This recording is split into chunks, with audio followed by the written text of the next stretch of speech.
Et bonjour à tous, bienvenue dans l'émission Votre Santé sur TVADP. Nous sommes le 13 novembre et nous sommes en direct à 20h.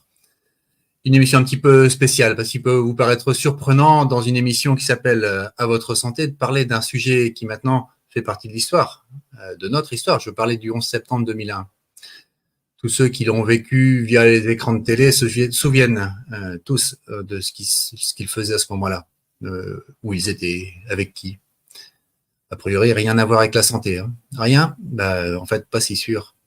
Du moins, si on élargit le domaine de la santé à la santé publique et par conséquent aux décisions politiques prises, en principe pour le bien des gens. Je veux évoquer la crise sanitaire que nous avons traversée et dont nous vivons encore les soubresauts et même des graves effets aujourd'hui, notamment les complications vaccinales. La loi du 5 août 2021 portant obligation aux soignants d'être vaccinés à un schéma complet contre le Covid pour pouvoir continuer à travailler et qui, rappelons-le, n'a toujours pas été abrogé. Alors, la manière dont ces sujets ont été traités, on peut trouver plusieurs points communs qu'on va résumer avec opération psychologique, mais aussi et surtout opposition contrôlée. Alors, qu'est-ce que ça veut dire? C'est quoi l'opposition contrôlée? Est-ce que c'est des infiltrés, des gens de bonne volonté victimes de leur faiblesse? Est-ce que c'est des vrais résistants, mais qui se sont emmurés derrière leurs certitudes et qui ne veulent pas faire d'ouverture d'esprit sur ceux qu'ils ne connaissent pas encore? Est-ce que c'est des gens qui cherchent avant tout leurs propres intérêts? On va voir tout ça. Avec le recul de plus de 20 ans maintenant sur des événements qui ont marqué notre histoire, celui des tours jumelles. C'est important de reprendre cet événement et de pouvoir faire le parallèle avec ce que nous vivons. On a suffisamment de recul sur ce qui s'est passé ce 11 septembre pour pouvoir voir ce qui s'est réellement passé, de quelle manière les événements sont sortis dans les médias, ou ce qui a été caché, ce qui n'a pas été dit, les gens qui pensaient être avertis et informés de ce qui se passait et qui en fait se sont emmurés dans d'autres narratifs pas forcément très justes. Alors, on va voir tout ça maintenant avec deux personnes. D'une part, quelqu'un que vous avez peut-être déjà vu chez Akina et qui se fait surnommer en tout cas Kaji, qui va garder l'anonymat pour des raisons qui le regardent, et avec une jeune femme pour qui j'ai une très grande admiration pour tout le travail de traduction qu'elle effectue, notamment sur des vidéos en anglais, et qui nous permettent de diffuser dans le milieu francophone des sources que nous n'aurions pas autrement. Bienvenue donc à Kaji et à Jeanne. Alors, Kaji, vous ne le verrez pas, mais vous l'entendrez. Oui, c'est mieux, dans ce sens-là. Bonsoir à vous deux. Voilà, je ne sais pas si l'un ou l'autre, vous avez des petites choses à rajouter sur ce que j'ai dit. Bienvenue en tout cas à tous les deux. C'est la première fois que vous venez sur TVADP. Ça me fait un grand plaisir que ce soit dans mon émission. Eh ben, merci beaucoup. Oui, merci beaucoup. Ouais, Salut, bonsoir. Ce qui est intéressant de savoir aussi, le lien aussi qui nous unit, c'est que on pourrait se dire, mais qu'est-ce qu'on fait tous les trois à parler de ce sujet-là? Il faut savoir que, comme vous le savez, pour ceux qui suivent Jeanne Traduction, son canal, son Twitter, elle a mis le nez dans le cambouis pour le 11 septembre.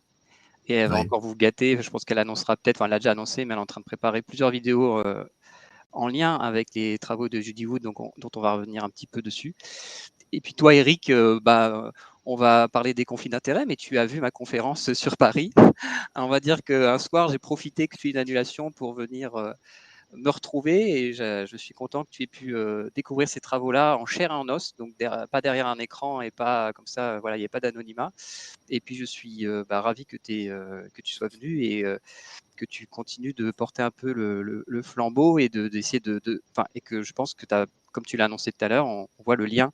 Il y a un lien très fort avec ce qui nous arrive aujourd'hui et ce qui s'est passé il y a plus de 20 ans, qui pourrait être de l'histoire ancienne, mais on va voir que pas du tout.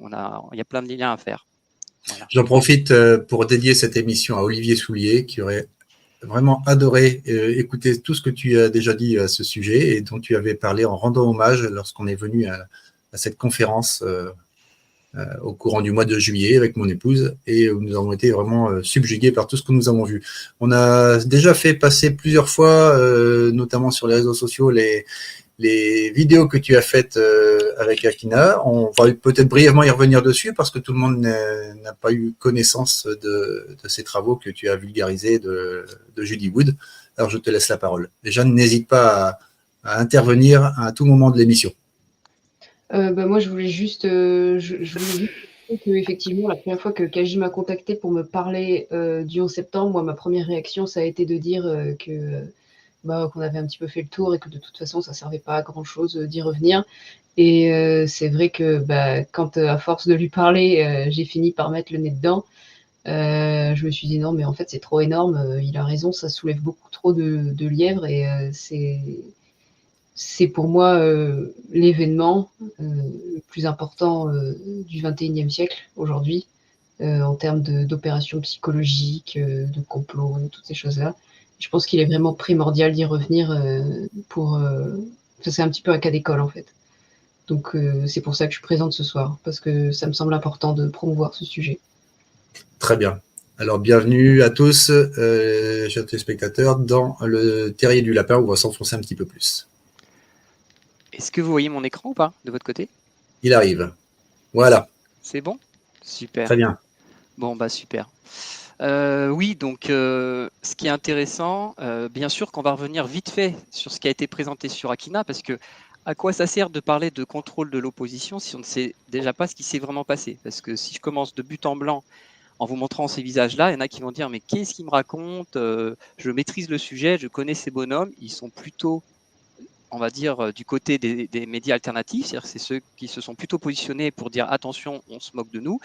Et de les voir là, on se dit mais comment ça se fait qu'ils sont désignés ce soir pour parler du contrôle de l'opposition, alors que voilà, ils ont fait le job, en tout cas d'éveil.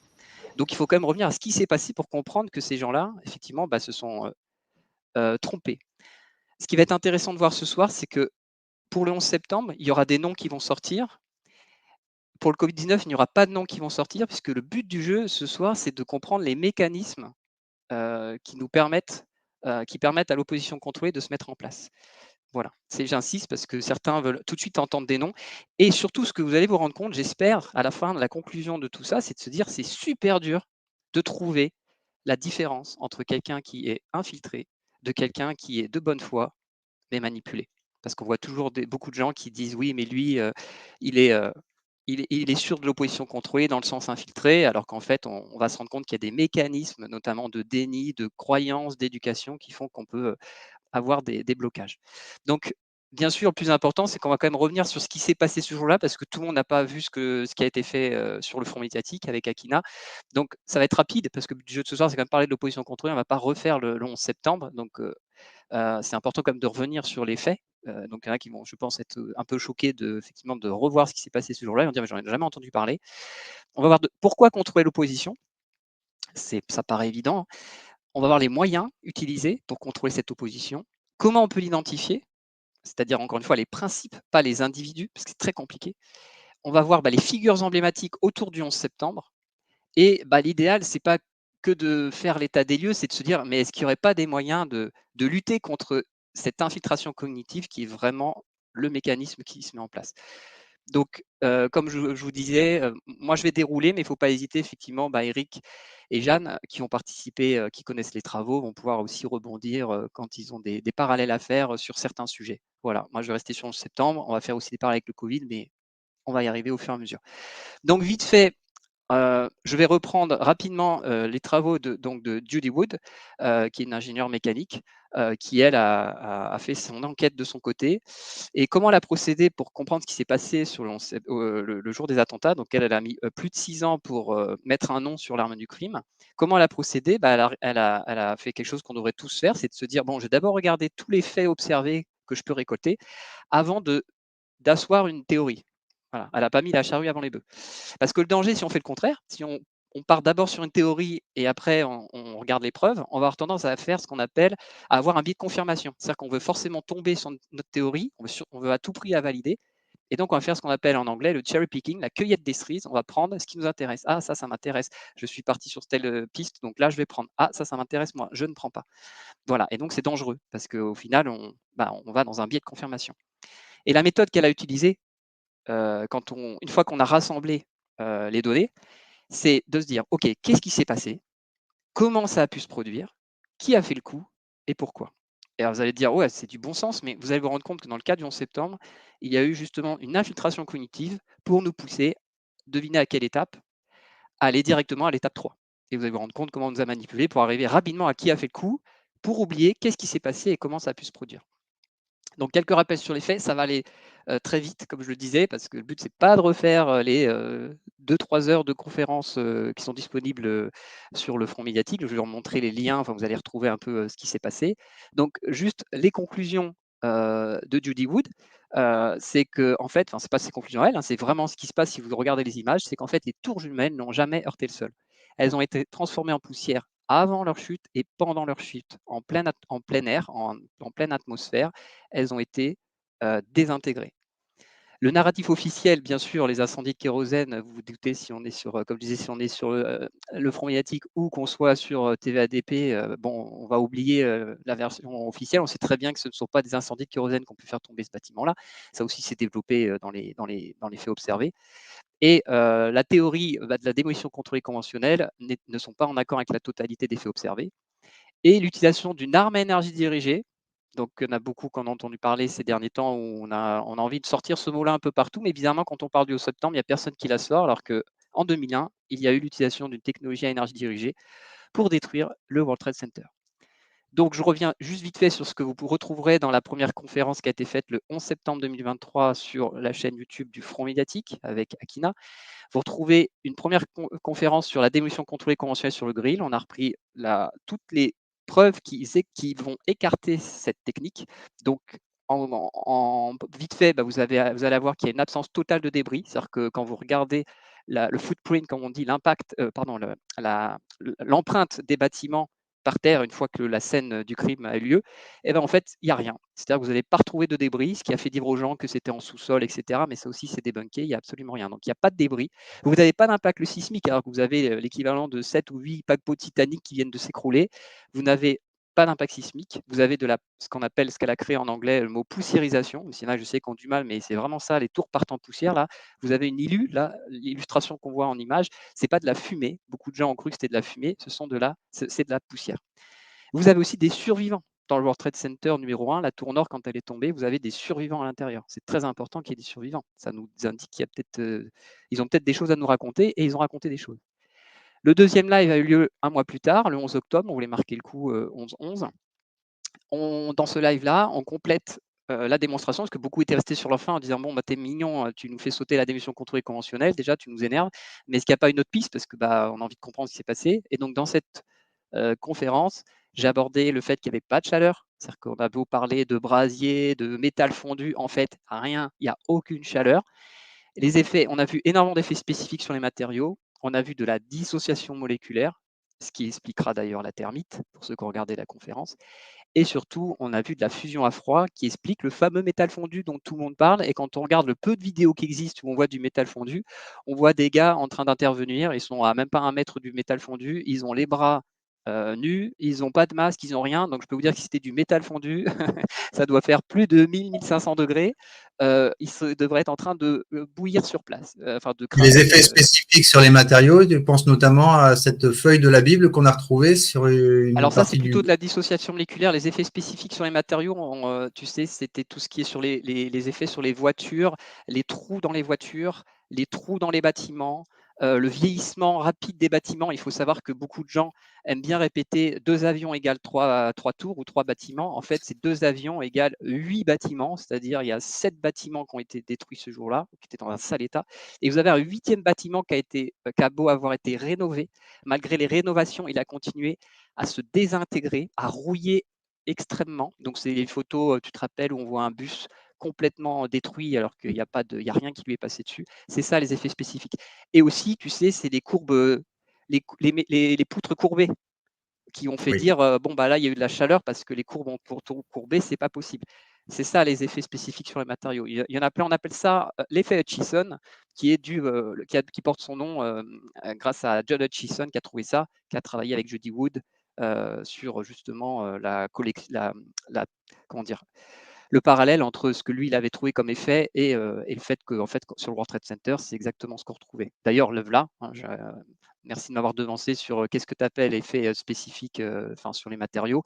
Voilà ce qu'on voyait, c'est que l'effet Tesla-Hutchison reproduisait tout ce qu'on avait vu sur le World Trade Center, c'est-à-dire on a vu de la gélification, c'est-à-dire que les matériaux sont devenus tout mous, on a eu des poutres qui se sont courbées, on a eu des métaux qu'on courbait lentement, on a eu des structures métalliques déchiquetées, de l'écaillement, c'est-à-dire que vous avez des voitures qui ont carrément perdu énormément de matière à certains endroits. Elles se sont désintégrées. On a eu de la fusion de matériaux dissemblables, donc ça, tu le signalais, c'est la Bible, effectivement, et c'est au mémorial, hein, c'est énorme, c'est devant nos yeux. Vous avez au mémorial du 11 septembre, dans le musée, vous avez une photo de la Bible avec prisonnière d'une armoire métallique, et on vous dit que c'est du métal fondu, mais rappelez-vous que la Bible, elle est faite en papier.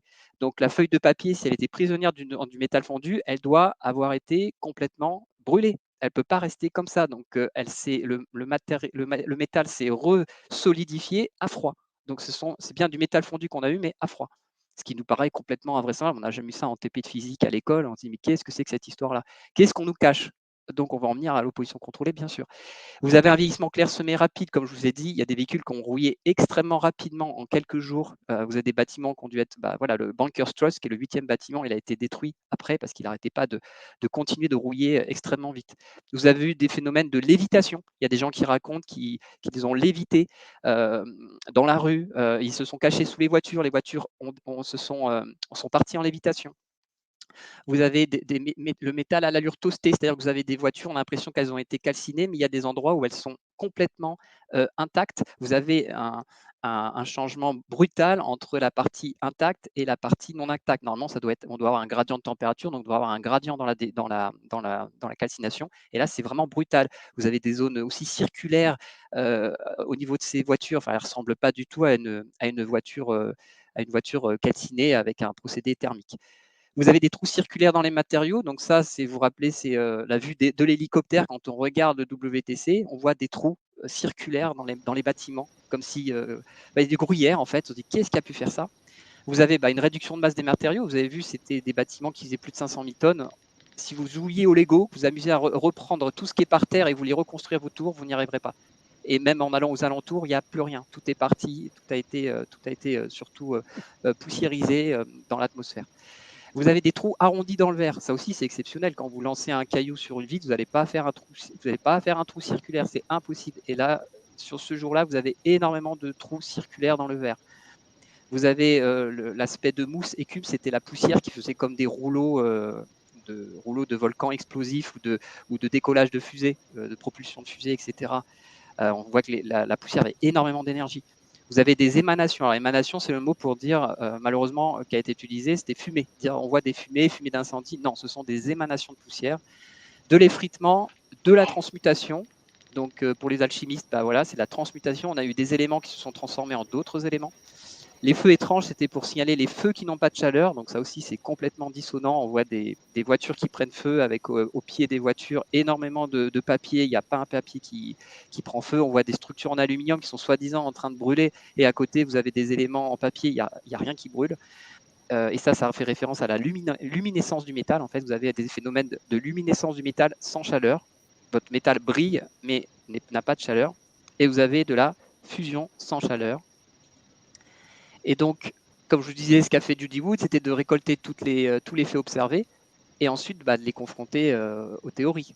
Et donc, elle a repris, donc c'est en anglais, evidence, c'est les preuves. Donc, elle a repris ce qu'on a observé ce jour-là. Donc, faible chaleur, papier pas brûlé, faible impact sismique, débris, un minimum de débris. Les canalisations ont survécu, alors qu'on nous dit que soi-disant ça avait tout explosé, c'est pas vrai. Tout a survécu, tout est intact. Il y avait des effets spécifiques sur les matériaux. On a eu des véhicules toastés à distance, parce qu'il faut savoir qu'il y a des véhicules qui ont été toastés à plus d'1 kilomètre du site. On nous dit que c'est les débris qui ont mis le feu aux voitures, c'est impossible à 1 kilomètre. Il y a des voitures qui ont pris feu, entre guillemets, c'est pas le mot feu qu'il faut dire, elles ont pris feu spontanément à 1 kilomètre, ce qui a fait dire à des gens qu'il y avait des bombes dans des voitures. Non, les voitures ont explosé d'elles-mêmes. D'ailleurs, j'invite tous ceux qui disent oui, mais il y a plein de gens, plein de pompiers qui ont dit qu'il y avait des explosions dans les bâtiments. Il y a énormément de voitures. Il y a 1400 voitures qui ont explosé de manière spontanée. Donc, quand les gens ont entendu des boum, boum, boum, il y a aussi énormément de voitures, de bonbonnes de gaz qui ont explosé. Vous avez la présence de tritium, ça aussi c'était dans la partie 2. Vous n'avez pas de rayonnement ionisant. Et enfin, vous avez le phénomène de poussiérisation. Et quand vous regardez ce qui existe sur le marché, vous allez regarder tout ce qui est à base d'énergie cinétique qui est un petit problème. Je ne vous fais pas un dessin, mais voilà, c'est non, non, non, non. C'est-à-dire que ça soit le kérosène, les bâtiments en feu, les bombes dans les bâtiments, la thermite, les bombes nucléaires, ça ne peut pas coller avec ce qu'on a observé. Il ne reste plus que les armes à énergie dirigée, enfin les technologies à énergie dirigée. Je dis armes parce que vous avez compris que comme il y a des gens qui ont été tués, bah, ça a été utilisé comme une arme, donc je vais utiliser armes à énergie dirigée parfois, ou technologie à énergie dirigée. Et vous avez les processus froid et chaud, et c'est le processus froid qui coche toutes les cases sur les événements. Je vous en ai parlé vite fait tout à l'heure, bah, c'est à propos des survivants. Il ne faut pas oublier que finalement, il y a eu des survivants, ça on les oublie souvent, et leurs témoignages sont précieux, parce qu'ils nous mènent à la vérité finalement. C'est de se rendre compte que ces gens-là, qui étaient encore dans la tour nord, à peu près, je crois, il y en a certains qui étaient au 22e étage, et la plupart étaient encore dans le... Il y en a qui étaient au 16e étage, et d'autres qui étaient dans le lobby. Donc le lobby, c'est le premier étage, mais il était très très haut. Donc ces gens-là, ils n'ont pas été enterrés sous 500 000 tonnes. Hein. Quand ils ont vu les bâtiments tomber, ils se sont dit, bon, bah, c'est foutu, on va faire une prière, on est mort, on va être complètement écrasés. Et en fait, bah non. Dès qu'ils ont ouvert les yeux, ils avaient la lumière du soleil. Donc je peux vous dire qu'ils étaient traumatisés de se dire où sont passées les tours jumelles. D'ailleurs, c'est le titre du livre de Judy Wood. C'est pas provocateur, c'est vrai. Où sont passées les tours jumelles? Ils n'ont pas été soufflés par une longue de choc d'explosifs. Ils n'ont pas été écrasés sous le poids de 500 000 tonnes de matériaux. Ils n'ont pas été frappés pendant la chute du bâtiment par une poutre en acier qui tombe sur eux, ni frappés par un objet lourd fatal pour eux. Ils n'ont pas été brûlés par le feu, parce qu'on dit que c'était un brasier. Ils n'ont pas été brûlés par le feu, par la thermite, par du métal fondu. Ils n'ont pas été nucléarisés, c'est-à-dire vaporisés par des dispositifs nucléaires. Ils n'ont pas entendu grand-chose. Hein. C'est-à-dire quand on dit qu'il y avait plein de bombes, bah, eux en tout cas, ils n'ont pas perdu leur tympan, ils n'ont pas été assourdis par de lourdes explosions. Et ils n'ont pas été aveuglés par des flashs lumineux. Et là, ça renvoie à la thermite. Pour ceux qui connaissent, on entend beaucoup parler de la thermite, mais allez regarder des vidéos de ce que fait la thermite. C'est impressionnant. Il y a de quoi être facilement perdre sa vue. Donc, si vraiment ils étaient baignés dans une tour qui est détruite avec de la thermite, je pense qu'ils seraient tous aveugles. Mais bon, de toute façon, ça accumule beaucoup. Et donc, ce qui était intéressant de se rendre compte, on va arriver à notre sujet, c'est de se dire, mais comment ça se fait que peu de personnes n'ont pas vu que les tours n'avaient pas frappé le sol? Ben, c'est qu'en fait, le problème a été posé n'a pas été posé correctement dès le départ, en fait. Il faut savoir que moins d'une heure après le début des attentats, le nom de Ben Laden circulait déjà dans les médias. Donc en fait, on est passé de que s'est-il passé à qui a fait ça. J'ai même retrouvé une vidéo où 43 secondes après le deuxième impact, sur Fox News, vous avez le présentateur qui vous cite Ben Laden. Donc à partir de là, ça sert à rien de faire l'enquête, hein, c'est bon. Fox News a déjà décidé que c'était Ben Laden qui avait fait le coup. Et donc ça c'est problématique parce qu'aujourd'hui, si vous essayez de remettre en cause ce qui s'est passé, le discours officiel, vous verrez que la plupart du temps, les gens n'arrivent pas à se détacher du qui a fait le coup en fait. C'est-à-dire que même parmi les gens qui sont dans la, entre guillemets, qui doutent hein, du narratif officiel, quand vous essayez justement de leur montrer que ça colle pas, les bombes et tout, ils sont quand même attachés à qui a fait le coup et ils ont peur qu'on leur dise, qu'on tombe d'ailleurs du côté du narratif à leur dire que c'était un accident et ils sont bloqués. Ils veulent pas revenir à. C'est dur pour eux de revenir à que s'est-il passé. Ça montre qu'ils ont bien réussi leur coup au niveau infiltration. Vous avez aussi un autre phénomène qui montre que on n'a pas vu que les tours avaient frappé le sol, c'est la pensée de groupe. Hein. On en revient à ce qu'on a vécu avec le Covid. Voilà, le premier parallèle avec le Covid, c'est que déjà les masses ont été préparées bien avant les événements. Donc on a été formaté pour cet attentat, c'est-à-dire voir des avions rentrer dans des tours. Hollywood s'est chargé de bien nous rentrer ça dans la tête. Donc ça fait partie des sujets que j'aborde dans mes conférences. Donc je parle de la programmation prédictive. Et il y a aussi un autre élément qui nous empêche d'en parler. Il y avait des films qui évoquaient cette hypothèse pour nous permettre de mieux accepter la réalité quand elle viendrait. C'est ça. Vous avez des films, il y en a plein que vous connaissez, par exemple dans Matrix qui date de 99, vous avez le passeport de Neo qui expire le 11 septembre 2001, mais vous avez carrément aussi des films d'action qui vous programment mentalement pour accepter que des avions puissent percuter des bâtiments. Parce que c'est ça qui aurait dû choquer les gens. Comment c'est possible que des avions aient pu percuter des bâtiments et surtout rentrer dedans comme dans du beurre? Bon, le sujet de ce soir, c'est pas les avions. On aura l'occasion d'en reparler, pourquoi pas, sur TVADP. On pourra faire une émission spéciale sur les avions. De toute façon, on aura l'occasion d'en reparler parce que vous allez voir que dans l'opposition contre eux, il y a pas mal de gens qui ont dit un peu n'importe quoi sur les avions, sans faire peut-être exprès, mais voilà. Mais oui, c'est ça, il y a beaucoup de films qui annoncent.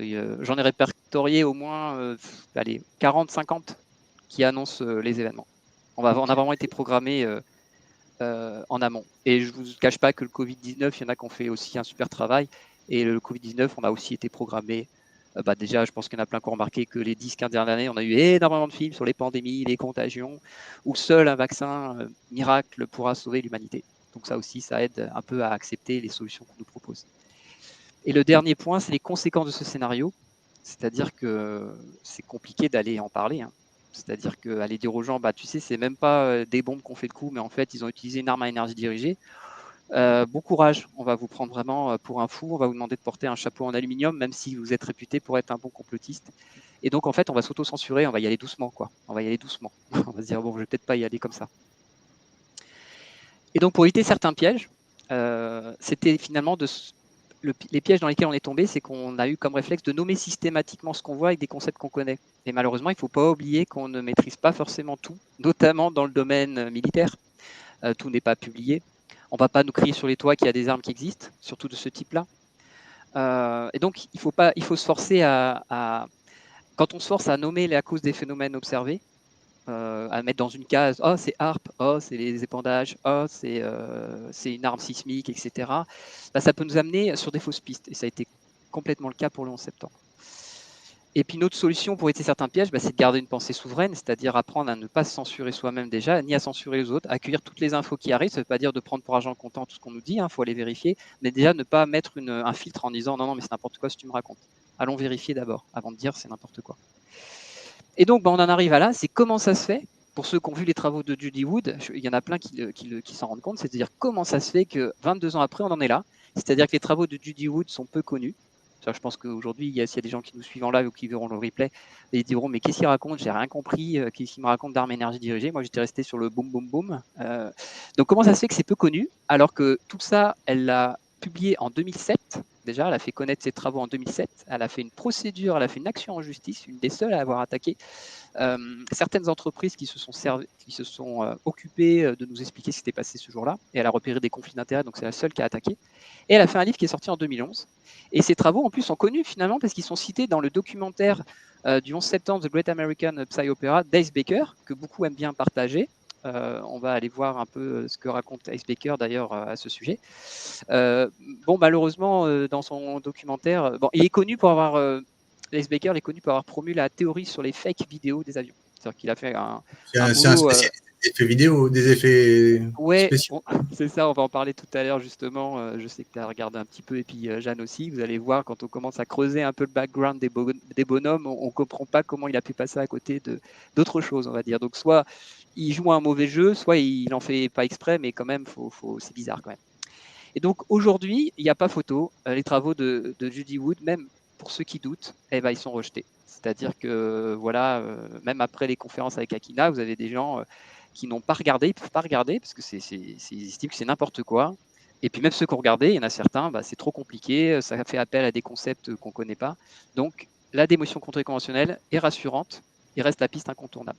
Donc finalement, la vérité est retenue, parce que croire à la démolition contrôlée conventionnelle, c'est moins pire peut-être que de croire à des avions qui font tomber des tours, mais en attendant, c'est toujours pas ça qui s'est passé. Et un mensonge en a finalement remplacé un autre. Bon, on va revenir au vif du sujet, c'est pourquoi contrôler l'opposition. Déjà, il ne faut pas oublier que c'est quelque chose de naturel. C'est stratégique finalement pour l'adversaire. Il sait très bien qu'il va essayer de mettre en place ce contrôle-là. Alors, je voudrais t'arrêter ici, si tu veux bien, Kajip, juste pour signaler à nos téléspectateurs, c'est le moment de faire le lien avec ce que vous avez vécu depuis 3 ans. Voilà. Complètement. Je rajoute. Ouais, c'est bien, merci. C'est vrai que comme tu as vu la présentation avant, je pense que tu as toi-même déclenché des choses et fait des liens avec le Covid. Et le but, effectivement, ce soir, c'est pas de revisiter l'histoire américaine, c'est de comprendre la supercherie autour du 11 septembre et le contrôle de l'opposition pour comprendre ce qui nous arrive aujourd'hui pour le Covid. Parce qu'il faut savoir, je fais une petite parenthèse, pourquoi j'ai fait proposer cette conférence-là que je donnais en présentiel. Je ne l'avais pas prévu au début de faire cette conférence-là. Ce n'était pas un sujet que je voyais. Mais quand j'ai vu la résistance commencer à se diviser, à se prendre la tête, à s'attaquer de toutes parts, je me suis dit, j'ai l'impression de revivre ce qui s'est passé avec le 11 septembre. Et je me suis dit, il faut que je profite de tout ce qui a été publié sur 11 septembre. Il y a du super travail qui a été fait pour montrer tout le contrôle qu'on a subi et montrer aux gens que c'est toujours la même chose. Et si on ne comprend pas, on va être condamné à revivre la même chose. On va être condamné à revivre notre passé. Voilà. Et donc, effectivement, on va pouvoir faire des liens, c'est-à-dire que pour contrôler l'opposition, un moyen très simple, c'est que, enfin pas un moyen, pardon, pourquoi on essaie de la contrôler, c'est d'essayer de maîtriser les théories alternatives qui vont sortir pour les amener dans des cul-de-sac, en fait. Et ça va démoraliser, parce que les gens vont accrocher à des théories, et puis finalement, pouf, il n'y aura rien au bout. Pourquoi contre l'opposition? C'est aussi empêcher de nommer le véritable ennemi, l'adversaire. Cette opposition, qu'on va appeler un peu cette résistance de collusion, pour citer Eric Montana, qui avait fait d'ailleurs un message là-dessus, quand il y a eu malheureusement, on va dire, des petits soucis avec certaines personnes, donc tu as cité tout à l'heure le nom, et à qui on a rendu hommage, et aussi pendant ma conférence. Et en fait, cette résistance de collusion va prendre la place de l'opposition radicale, comme le cite aussi, en parle Youssef Indy. Et cette résistance de collusion, en fait, sous prétexte que la vérité peut faire peur, elle a tendance à anesthésier un peu les esprits. Donc là, je cite vraiment Eric Montana, qui est en régie, qui se reconnaîtra. Il va dire, oui, il m'a piqué mon texte, mais c'est exactement ça. Je trouve qu'il a bien dit les choses, et voilà. Et en fait, elle trouve un peu des excuses à des actes pourtant criminels. Par exemple, on y est pour le Covid-19. Vous avez vu tous les effets secondaires qu'il y a pour les vaccins, je ne vous apprends rien. Bien sûr qu'il y a un crime en route contre l'humanité. Donc, c'est dur de dire le mot, mais voilà, il faut le dire. Alors après, peut-être des gens vont être gênés de le dire. Ça ne veut pas dire qu'ils le nient, mais en tout cas, ils peuvent avoir du mal. Et donc, à quoi va servir de contrer l'opposition? C'est qu'on va avoir tendance à mettre en avant des gens qui ont tendance à un peu minimiser ce qui est en train de nous arriver. À s'auto-censurer. Et à s'auto-censurer, parce que globalement, ces gens-là qui n'osent pas dire les choses, quand vous leur parlez en off, je pense que vous le savez très bien, quand on parle en off à ces gens-là, ils vous disent, oui, mais tu comprends, on a un rôle vis-à-vis de la population, on ne peut pas leur faire peur, on ne peut pas rajouter de la peur. Encore une fois, on ne cite pas de nom, c'est évident, c'est humain. Mais est-ce qu'on leur rend service à faire ça? Voilà, j'ouvre la question, je dis ça comme ça. On va aussi avoir un contrôle d'opposition pour lui faire focaliser l'attention du public sur les conséquences plutôt que de remonter aux causes.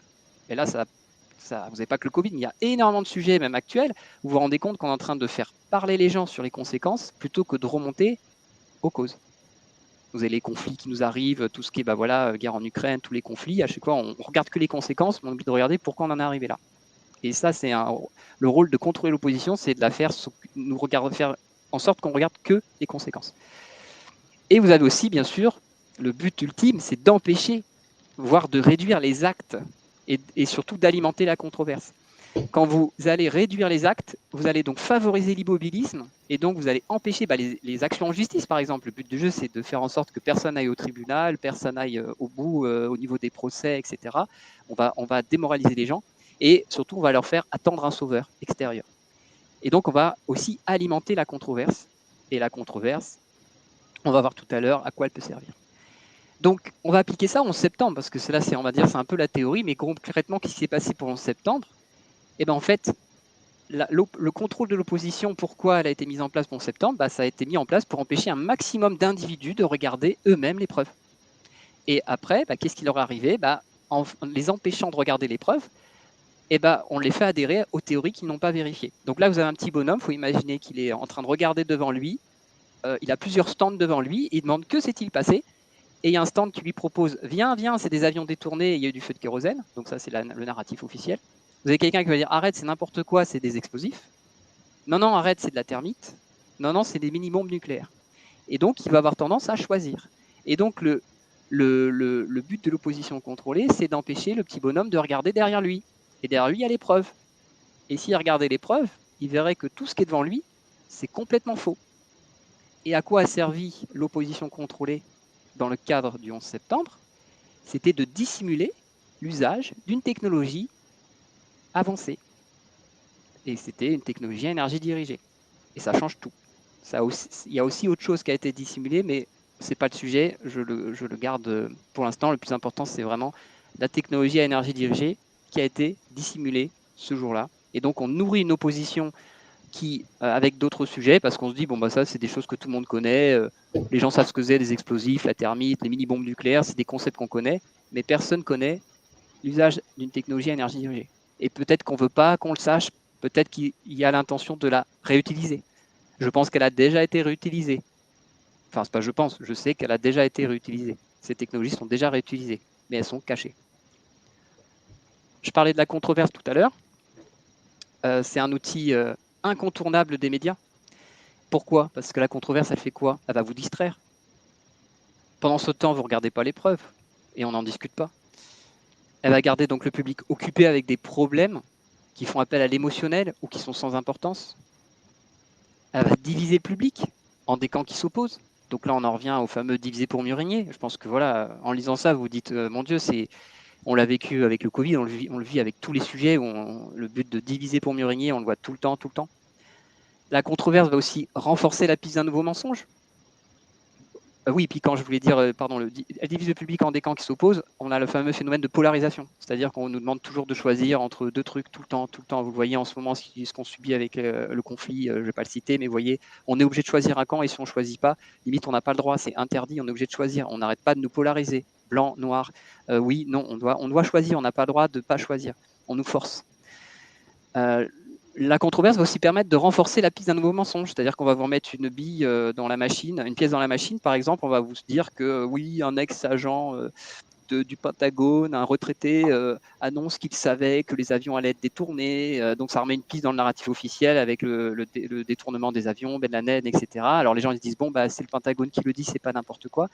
Et donc on remet une pièce dans cette controverse, ça fait parler des gens, et en attendant, bah, il n'y a toujours pas de procès, et il ne se passe rien avec cette nouvelle info. Hein.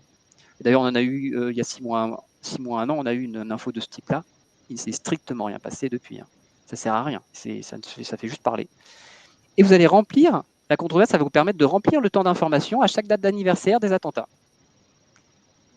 On l'a rempli avec les opinions des gens au lieu des faits. Et c'est ce qui nous arrive. Je vous invite à vous dire qu'est-ce qui s'est passé le 11 septembre 2023 à l'occasion de l'anniversaire. Il ne s'est rien passé. Si vous avez Richard Gage qui a refait une vidéo sur Twitter pour remettre une couche sur le bâtiment 7 qui tombe tout seul, comme tout le monde le sait, mais il ne se passe rien, c'est-à-dire qu'il n'y a pas de procès, tout le monde attend une nouvelle enquête, un nouveau procès. Je pense que vous avez compris que l'enquête, pour attendre longtemps, elle a déjà été faite. Hein. Il manque juste le procès, mais on va voir pourquoi il n'y a pas de procès. Ici, je vous cite quelques exemples de polémiques autour du 11 septembre. Parce que voilà, l'idée, c'est à chaque fois de vous montrer un peu la pratique, la théorie, puis montrer concrètement comment ça s'est passé pour le 11 septembre. Même si je viens de vous donner des billes avec Richard Gage, qui est donc, Richard Gage, c'est le responsable de l'association, on va dire, architectes et ingénieurs. Parce qu'il y en a qui connaissent. Donc ça, c'est tous les sujets qui ont fait parler dans les médias pour nous détourner de la cause. Alors là, le transparent que je montre là. Oui. Non, alors c'est extrait. Là, je vous ai pris un extrait d'un DVD qu'on m'a transmis. C'est un DVD qui est sorti en 2011, donc en même temps que le livre de Judy Wood. Donc vous aviez le choix entre regarder les travaux de Judy Wood ou de regarder un DVD sponsorisé par M6 qui s'appelle 11 septembre, les secrets d'une tragédie. Et donc je vous indique en 4e de couverture de quoi on va vous parler. Donc on va vous parler des grandes zones d'eau. J'ai vraiment cité ce qui est marqué comme ça. Hein. C'est vraiment écrit comme ça. Les grandes zones d'eau sur le scandale des restes humains abandonnés. Le silence pesant du gouvernement Bush sur les cancers contractés. Les héros sacrifiés, il faut savoir qu'ils n'ont pas eu leur pension versée. C'est beaucoup plus tard qu'ils en ont obtenu. L'indignation face aux normes de construction des Twin Towers. Donc là, vous voyez où ils veulent en venir. Là. Ils veulent nous faire croire que les tours, elles n'étaient pas aux normes et que c'est possible donc qu'un incendie puisse les faire s'écrouler. Hein. Vous voyez le piège, j'espère. C'est l'opération psychologique ici. Et vous avez le mystère de la tour 7 qui s'effondre sans raison apparente. Vous dites, ah bah voilà, quand même, on va en parler. Oui, mais ça a été vite torché dans le reportage puisque je l'ai vite aussi balayé lors de la conférence avec Akina sur la démolition contrôlée sur le grill. À partir du moment où vous n'avez pas de détonation pendant que les bâtiments tombent, comment vous voulez vendre des explosifs? Et d'ailleurs, c'est ce que dit le gars du NIST. Il dit, mais les gens, ils disent qu'il y a eu des explosifs, mais on n'entend rien, il ne se passe rien. Et c'est vrai, il ne se passe rien. Donc, ça a été débunké facilement, parce que c'est pour ça qu'on n'avance pas, en fait. C'est-à-dire que les gars qui ont promu des théories alternatives savent très bien qu'elles ne tiennent pas la route. D'ailleurs, on le verra tout à l'heure, mais la thermite, le métal fondu n'apparaissent pas dans les demandes de correction faites au NIST par les groupes Truth Movement, tous ces trucs-là. Ils savent très bien que ça ne tiendra pas la route, c'est pas assez solide. Donc c'est un exemple.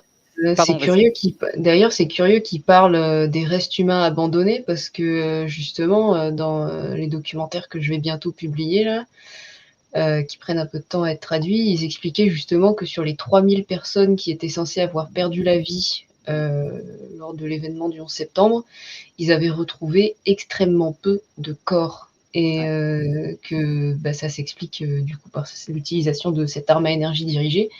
Et donc, je serais curieuse de savoir ce que M6 a à dire sur les restes humains abandonnés, sachant qu'ils n'en ont quasiment pas retrouvé, ou en tout cas très peu de corps. Alors, j'en parle pas là, j'ai un transparent pour décrypter tout ça, mais le but du jeu, on va pas. Voilà, si on a un peu de temps en fin d'émission, peut-être que je te montrerai le détail. Si tu veux, je te dis juste ce qu'il dit, c'est justement le piège, il est là. C'est de faire croire qu'il y a eu des restes humains abandonnés. Et on fait croire aux gens qu'il y a des restes humains abandonnés dans une décharge, qu'ils ont été abandonnés dans une décharge, alors que comme tu viens de le dire, on est en train de masquer que 40% des gens à ce jour qui sont morts Ont disparu. ont disparu, n'ont jamais été identifiés, puisque les restes sont tellement petits, les morceaux d'ADN sont tellement petits qu'ils ne peuvent même pas les analyser. Encore une fois, je renvoie à la démolition contrôlée conventionnelle. Depuis quand un bâtiment qui s'écroule en démolition contrôlée conventionnelle ne vous permettrait pas d'identifier les gens? Normalement, on aurait dû retrouver des corps entiers. D'ailleurs, les hôpitaux ont attendu très très longtemps les gens. C'est un peu comme le Covid, il y a des hôpitaux qui ont attendu très très longtemps les gens. Il n'y a personne qui est arrivé chez eux, quoi. Les gens ont été pas pulvérisés, ce qui est une notion d'énergie cinétique, mais ils ont été effectivement désintégrés. Donc on veut nous faire croire qu'en disant qu'il y avait des scandales des restes humains, on fait croire aux familles que leur corps est encore enterré dans une décharge, alors qu'en fait ils les retrouveront jamais. Voilà. Mais bien vu, c'est bien, tu as fait le lien. Effectivement, quand on creuse le sujet, on se dit mais c'est n'importe quoi. On fait de la controverse, de la polémique sur des faux sujets. Voilà, c'est par rapport à tout ce qui a été révélé par Judy Wood. Bien sûr que c'est grave que le gouvernement Bush n'ait rien dit sur les cancers contractés, que les héros qui ont été en première ligne, ils n'ont pas reçu leur pension et ils sont en train de mourir. Il faut savoir qu'en 2011, il y avait eu 1000 morts de plus qui étaient parmi les pompiers, etc. Par rapport au décompte officiel, il y avait déjà 1000 morts de plus. Et il n'y a personne non plus qui se demande comment ces gens sont en train de mourir. Alors on nous vend l'amiante. On nous dit, oh, c'est normal, il y avait plein d'amiante et ils ont absorbé ça. Ils n'ont pas absorbé que de l'amiante. Ils ont absorbé tout le tableau périodique, pour ceux qui connaissent un peu la chimie. Ils ont avalé tout le tableau périodique parce qu'il y a énormément de dissociation moléculaire, de transmutation. Ils ont des morceaux humains, de chair humaine dans les poumons qu'ils ne peuvent même pas enlever parce que c'est de la nano, c'est à taille nanométrique. Donc 10 puissance moins 9, c'est 1 milliardième de mètre dans la bouche, dans les poumons. Ça ne s'enlève pas. Ils ont besoin d'appareils pour circuler, sinon ils vont mourir. Et il n'y a personne pareil qui s'est dit mais comment ça se fait si c'est une démolition classique? On n'a jamais vu ça. Mais on a mis tout sur le dos de l'amiante, bien sûr. Dans le reportage, c'est pareil. Donc là, je ne développe pas plus, mais c'est pour montrer un peu comment on peut occuper le public régulièrement. Et donc, les moyens pour contrôler l'opposition, qu'est-ce qui va se passer? Eh bien, vous allez avoir par exemple comme moyen de créer ou de mettre en avant des leaders au sein de l'opposition. Comme ça, vous allez donner de l'importance à des discours plus qu'à d'autres. Et en faisant ça, vous autorisez finalement un certain type de discours contestataire. Et au final, qu'est-ce qui se passe? Eh bien, on se retrouve avec la mise en place d'une doxa alternative. Donc ça, c'est Laurent Mukili qui a mis un peu ce terme-là un peu à la mode, la doxa. Mais là, vous vous retrouvez avec une doxa alternative qui utilise les mêmes outils que la doxa officielle. Et vous vous retrouvez donc avec de l'entre-soi, de la censure. Et le danger de l'entre-soi, c'est qu'il y a un réseau intime qui se met en place. Les personnes, elles vont se relayer entre elles. Donc ça favorise finalement le cherry picking. Donc on l'a vu au début, attention danger. Cela va invisibiliser certaines infos. Ces personnes-là vont aussi se défendre entre elles. C'est-à-dire que même s'il y a des faits qui sont reprochés, qui sont bien réels, elles ne vont plus discuter du fond, mais de la forme. Elles vont par exemple avoir tendance à dire, encore une fois, je ne dénonce personne, je n'ai pas de nom qui me viennent, je cite ce qu'on peut voir. On peut avoir par exemple des gens qui vont dire, je ne peux pas, qui vont dire, c'est un ami, je ne peux pas te laisser remettre en cause sa parole. Voilà. L'entre-soi, il est visible. Je pense que Eric, qui est très actif sur Twitter, peut s'en rendre compte. Jeanne, un peu moins, parce que je sais que tu n'aimes pas trop ce réseau-là. Justement, peut-être pour ça, d'ailleurs. Mais l'entre-soi, il est visible sur les réseaux sociaux, et notamment Twitter, où on va observer finalement quelques leaders d'opinion qui vont se relayer, mais c'est normal, parce que à force, les infos circulent, on se connaît et tout. Et ils vont se soutenir, sauf qu'ils ne se rendent pas compte qu'ils écartent parfois des infos qu'eux ont décidé de ne pas valider, parce qu'ils ont leur propre filtre. Alors, ça ne veut pas dire qu'ils ont des filtres parce que ce sont des agents infiltrés. Non, non, ils ont leur filtre à eux, par rapport à leur éducation, leurs croyances. Et donc, finalement, on va en arriver avec une censure. Et la censure, ça va être du genre, je ne suis pas un expert, ce n'est pas mon domaine, mais je ne veux pas que tu en parles, car tu discrédites le travail des autres. Il y a aussi peut-être aussi un aspect grégaire, puisqu'on aime bien aussi se sentir en groupe, c'est plus rassurant. Et quand on s'est retrouvé en Covid dans une sorte d'opposition, on a tous été tout seuls. Donc se retrouver ensuite dans un petit groupe dans lequel on pense globalement la même chose sur cette supercherie, c'est rassurant. Et devoir remettre en cause certains des protagonistes, c'est déstabilisant, c'est inquiétant. Je pense que l'instinct grégaire joue aussi dans cette doxa alternative. Tout à fait. L'envie de se retrouver en groupe, on a été clairement explosé, éparpillé façon puzzle, on va nous dire. On a eu des techniques pour nous diviser, donc on est content de se retrouver, de se souder entre nous. Et en fait, une fois qu'on est soudé, le danger, c'est finalement de rester que soudé entre nous et de ne pas accueillir un discours un peu différent. C'est un peu ce qui s'est passé d'ailleurs avec Judy Wood, c'est-à-dire qu'il y a des gens qui se sont fédérés sur certains trucs, puis quand elle est arrivée en disant « Eh oh, en fait, c'est pas ça », ils ont dit « Oh non, mais c'est qui elle ah non, elle va nous mettre en l'air notre truc. Donc non, t'es pas dans notre bande, quoi. Voilà. Et donc, qui c'est qui permet de faire tout ça aussi, parce qu'il n'y a pas que les personnes. Ça dénote quand même un certain manque d'ouverture d'esprit. Oui, mais encore une fois, c'est humain. Ouais. Mais on en parle à la Mais fin, c'est justement. Bah, les... c'est bien, tu commences à te proposer les solutions. C'est effectivement, c'est l'ouverture d'esprit. C'est de se dire, bon, bah, c'est bien beau d'avoir été en groupe, mais continuons de rester ouverts. Pardon, Jeanne, tu voulais. Eh ben, que finalement, on retrouve en fait les mêmes mécanismes qui poussent les gens qui sont dans le narratif officiel et pas dans le narratif alternatif, en fait, à ne pas vouloir regarder certaines choses. Et moi, j'ai été attristée de constater à maintes reprises que même dans les rangs de ceux qui se considèrent comme des penseurs alternatifs, des résistants, des chercheurs de vérité, on retrouve ces mêmes dynamiques, en fait, comme tu dis, grégaires, Eric, qui sont vraiment basiques, donc appartenance au groupe et toutes ces choses-là, confort intellectuel, parce que c'est-à-dire que quand on a un problème qui se pose à nous et qu'on trouve une solution qui convient plus ou moins, même si elle ne remplit pas toutes les cases, c'est plus facile de conserver cette solution que d'admettre de nouvelles choses et donc de remettre en question l'intégralité de nos croyances finalement. Et la stigmatisation des personnes au sein des groupes qui, au bout d'un moment, ne sont plus d'accord avec le reste du groupe, c'est des phénomènes qui sont dangereux et auxquels ceux qui aujourd'hui cherchent à faire avancer les choses positivement, à faire avancer la société positivement, c'est des dynamiques auxquelles ils sont soumis aussi. Et je pense qu'on doit être vraiment très vigilant là-dessus parce que moi, c'est vraiment quelque chose que j'ai souvent observé et qui m'a, dans tous les milieux, avec tous les sujets, que j'ai pris parfois de plein fouet, ça a été assez violent et je trouve que c'est pas je trouve, c'est objectivement vraiment contre-productif pour nos objectifs à tous, quoi.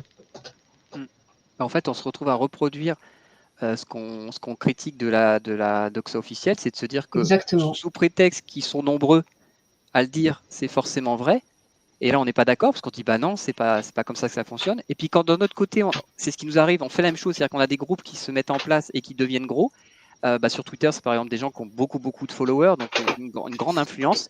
Et ils refont la même chose, c'est-à-dire qu'ils décident effectivement de qu'est-ce qui va être porté par la doxa alternative. Et si toi, tu arrives avec une nouvelle idée, mais si tu es tout petit, au lieu d'accueillir, ça va être bah non, ton truc il est faux, ou ce que tu dis, on n'en tient pas compte parce que tu es tout petit. Et là, tu dis bah mais en fait, on se retrouve exactement dans l'autre sens. On reproduit On les vient mêmes. recréer la pression sociale de laquelle on a essayé de s'extraire, C'est en fait. Et c'est super dur. C'est vrai qu'encore une fois, ce soir, on l'a dit déjà en intro, il n'y a aucun procès ce soir. C'est d'essayer de comprendre comment notre cerveau fonctionne. Là, j'invite les gens à aller aussi regarder les travaux de Philippe Bobola là-dessus. Moi, j'ai énormément découvert sur comment fonctionne notre cerveau. Et rappelez-vous, Noam Chomsky, la dernière stratégie de manipulation de masse, c'est marqué connaître les individus mieux qu'eux-mêmes. Et c'est ce qui nous arrive. On est de face à des gens qui savent comment on fonctionne, qui nous ont hacké, hein, comme dirait Noah Harari. Ils aimeraient nous hacker. Ils l'ont déjà fait, en fait. Ils ont déjà réussi à hacker des gens, à nous faire reproduire des choses qui ne sont pas. Enfin, voilà, on est piégé. Et donc, c'est bien, comme disait tout à l'heure Eric, de retrouver une certaine ouverture d'esprit. Tout à fait. J'apprécie aussi que tu dises on et non pas il, puisque il faut avoir une certaine humilité et reconnaître qu'on est tous susceptibles de sombrer là-dedans et de tomber dans cette Ah bah totalement. De toute façon, on le verra tout à l'heure, hein. Moi, je me considère aussi, je me considère dans cette catégorie-là. C'est super dur de se prétendre, moi, je suis un vrai, je suis radical. Non, non, on va voir que sur plein de sujets, on peut être une opposition contrôlée sur des sujets parce que suivant notre éducation, nos croyances, notre parcours, il n'y a on a des aucune blocages. leçon et que même ceux qui éventuellement se reconnaissent n'en prennent pas ombrage. Il n'y a aucune leçon là-dessus à donner, c'est simplement une compréhension des mécanismes qui nous dirigent. C'est ça, Tout tout à à fait. fait. Et donc surtout, après, en plus, on n'est pas aidé, puisque là, je vous ai mis une accolade, mais les médias, ils vont avoir ce rôle justement d'amplificateur ou de réducteur de la portée d'un discours. C'est-à-dire que les médias vont avoir tendance à mettre en avant des profils clivants. Par exemple, vous avez en manif certains journalistes mainstream qui s'amusent à aller chercher la personne la plus loufoque ou qui a le discours le plus loufoque, une grande gueule. Et le but de tout ça, c'est que derrière, ça discrédite un peu le discours. Et puis, surtout, ça va empêcher les vrais experts d'être entendus. C'est-à-dire qu'on va dire, bon, bah, regardez, on a demandé tel avis à telle personne et donc on ne viendra pas donner la parole à quelqu'un d'autre parce qu'on l'a laissé parler à la place. Et là, je vous invite à revoir sur le Covid ce qu'on a vécu. C'est-à-dire qu'effectivement, on a vécu très souvent cette situation. On a envie de dire, mais non, mais faites parler un vrai expert et pas lui. Voilà. Vous avez la main mise sur les collectifs et les mouvements qui essayent de comprendre ce qui s'est passé. Et on appelle ça, alors là, je reprends une partie des travaux de Senta, de Puit, qui a fait un super conférence il y a quelques jours sur l'opposition contrôlée. C'était parfait, juste avant nous, c'était top. Et franchement, elle a été super, bravo à elle. Enfin, j'ai beaucoup aimé ce qu'elle a fait. Vous allez revoir, d'ailleurs, aujourd'hui, je reprends des choses de son travail, parce que vous allez voir qu'il y a plein de catégories de personnes dans ce qu'on appelle l'opposition contrôlée. Et on peut mettre tout le monde dedans, hein, même nous, enfin tout le monde, voilà. Et elle a parlé du concept du spot dans le tunnel. Qui est le piège des collectifs. C'est quoi le spot dans le tunnel? C'est-à-dire que souvent dans les collectifs, ils vont converger sur un seul porte-parole, un seul angle d'attaque. Et ça, c'est dangereux, puisqu'on oublie énormément d'autres angles. Et par exemple, je fais le parallèle avec le 11 septembre, ça va être par exemple tous les collectifs qui se sont mis en tête de regarder ce qui s'est passé pour le bâtiment 7 qui tombe tout seul. Mais en faisant ça, on oublie les 6 autres bâtiments qui sont tombés. On oublie tout le reste. On ne regarde que le bâtiment 7 qui tombe tout seul. D'ailleurs, dès que vous parlez des tours jumelles, vous avez toujours quelqu'un qui vous dit « Ah oui, le bâtiment 7 est tombé tout seul ».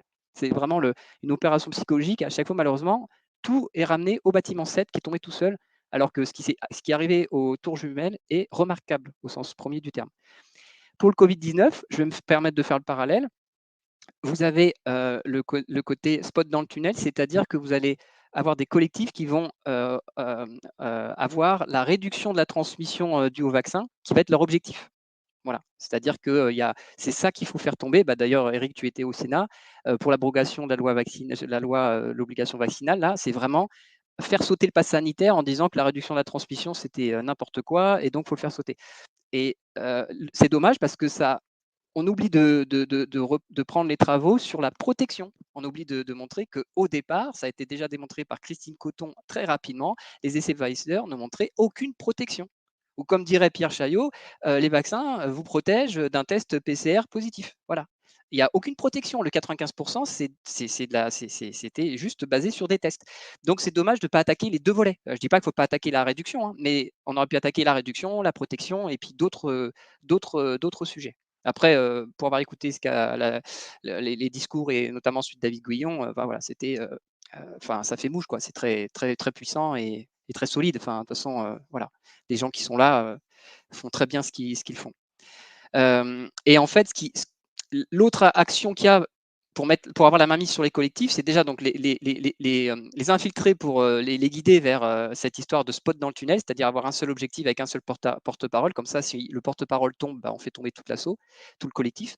Et un autre volet qui est aussi utilisé, c'est d'empêcher la coordination entre les mouvements. On l'a vu il y a quelques mois. D'ailleurs, c'est là que ça a commencé à se chamailler. On a vu des collectifs en train de commencer à se taper dessus. Des gens qui se désolidarisaient en disant « Ah non, mais moi, j'ai rien à faire avec eux, etc. » Et ça, c'est typiquement de l'infiltration. Ça ne veut pas dire, attention, qu'il y a un agent infiltré qui arrive qui dit « Moi, je vais foutre le bordel », mais c'est qu'ils ont mis en place des mécanismes pour qu'il y ait des divisions et que les collectifs ne travaillent pas ensemble. Parce qu'on pourrait avoir un collectif qui bosse sur la réduction de la transmission, un collectif sur la protection, un collectif sur où est mon cycle, un collectif Vérity France, etc. On peut avoir plein de collectifs qui se coordonnent pour attaquer, faire des actions, mais ce n'est pas vraiment ce qu'on voit.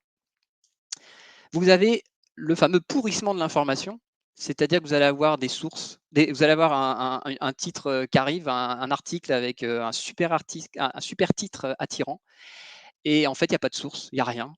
Mais on appelle ça le poison dans le puits, c'est-à-dire que en fait, ça va perturber un peu le narratif des dissidents, ça va les piéger. Et vous allez avoir, par exemple, dans le cas du 11 septembre, vous allez avoir beaucoup de titres, d'articles comme ça qui sortent pour relancer la piste du hijacking des avions ou des bombes. Et je vais citer un article, par exemple, qui est sorti il n'y a pas très longtemps, qui n'a rien à voir avec le 11 septembre ni avec le Covid. Il y a un article qui est sorti que tout le monde a repris. Alors, certains l'ont quand même débunké, mais malheureusement, ça circule encore et il y a des gens qui sont persuadés de ça. Je ne sais pas si vous l'avez vu passer, c'était « Poutine arrête la 5G en Russie ». Ça, c'était assez formidable. C'est-à-dire que ça ne sort de nulle part, ce truc. Je crois que c'est un site Bangladesh qui a sorti ça. Il n'y a aucune preuve, il n'y a rien. Mais ça a été repris en masse pour dire « C'est bon, Poutine, il arrête la 5G en Russie ». C'est complètement faux, en fait. Enfin, c'est faux. Mais il y a des gens, dans la tête, c'est rentré, ils sont persuadés que Poutine, il va arrêter la 5G. J'ai juste écrit fake sur VK, je me suis fait pourrir de partout. Oui, Voilà. Arrête, tu nous brises notre espoir, nanana. Enfin voilà. Et je pense que les gens, ils étaient honnêtes, c'est-à-dire qu'ils croyaient en ça, et il n'y a pas de souci, mais c'est juste derrière, faites le boulot d'aller vérifier si c'est vrai ou pas. Demandez à des Russes, allez sur place, ce qui se passe. Ne croyez pas ce qu'on vous écrit d'un site loufoque.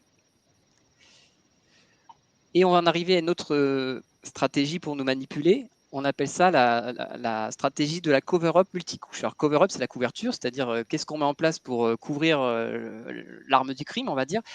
Et en fait, il y a une stratégie qui est d'en mettre plusieurs couches. On met la couche A, la couche B, la couche C, comme ça, et en dessous, il y a la vérité, mais le temps que vous la trouviez, il faut creuser. Et en fait, le but du jeu de cette stratégie, c'est de piéger le public dans un raisonnement moins binaire. Puisqu'en fait, si on avait présenté au public une seule version d'histoire, genre par exemple, sur le 11 septembre, on avait sorti que c'était des avions qui avaient fait le coup, vous pouvez être sûr que les gens, il y en a plein qui auraient dit non mais attends, c'est pas possible, je suis ingénieur mécanique, loi de Newton, principe d'action-réaction, il y a un petit problème technique là. Tu es en train de me dire que c'est des avions qui ont fait ça et en plus c'est tombé parfaitement là. Non. Donc les gens auraient cherché par eux-mêmes. Et peut-être qu'ils seraient tombés d'ailleurs sur les armes énergie dirigées, parce qu'ils auraient dit non mais attends, tu as vu tout ce qu'il y a comme preuve et tout. Mais c'est pas ça qui s'est passé, parce que qu'est-ce qu'on leur a proposé aux gens? On leur a proposé au moins 2 versions. Et qu'est-ce qu'on fait naturellement quand on nous propose 2 possibilités? On va choisir notre préférée et on va la défendre.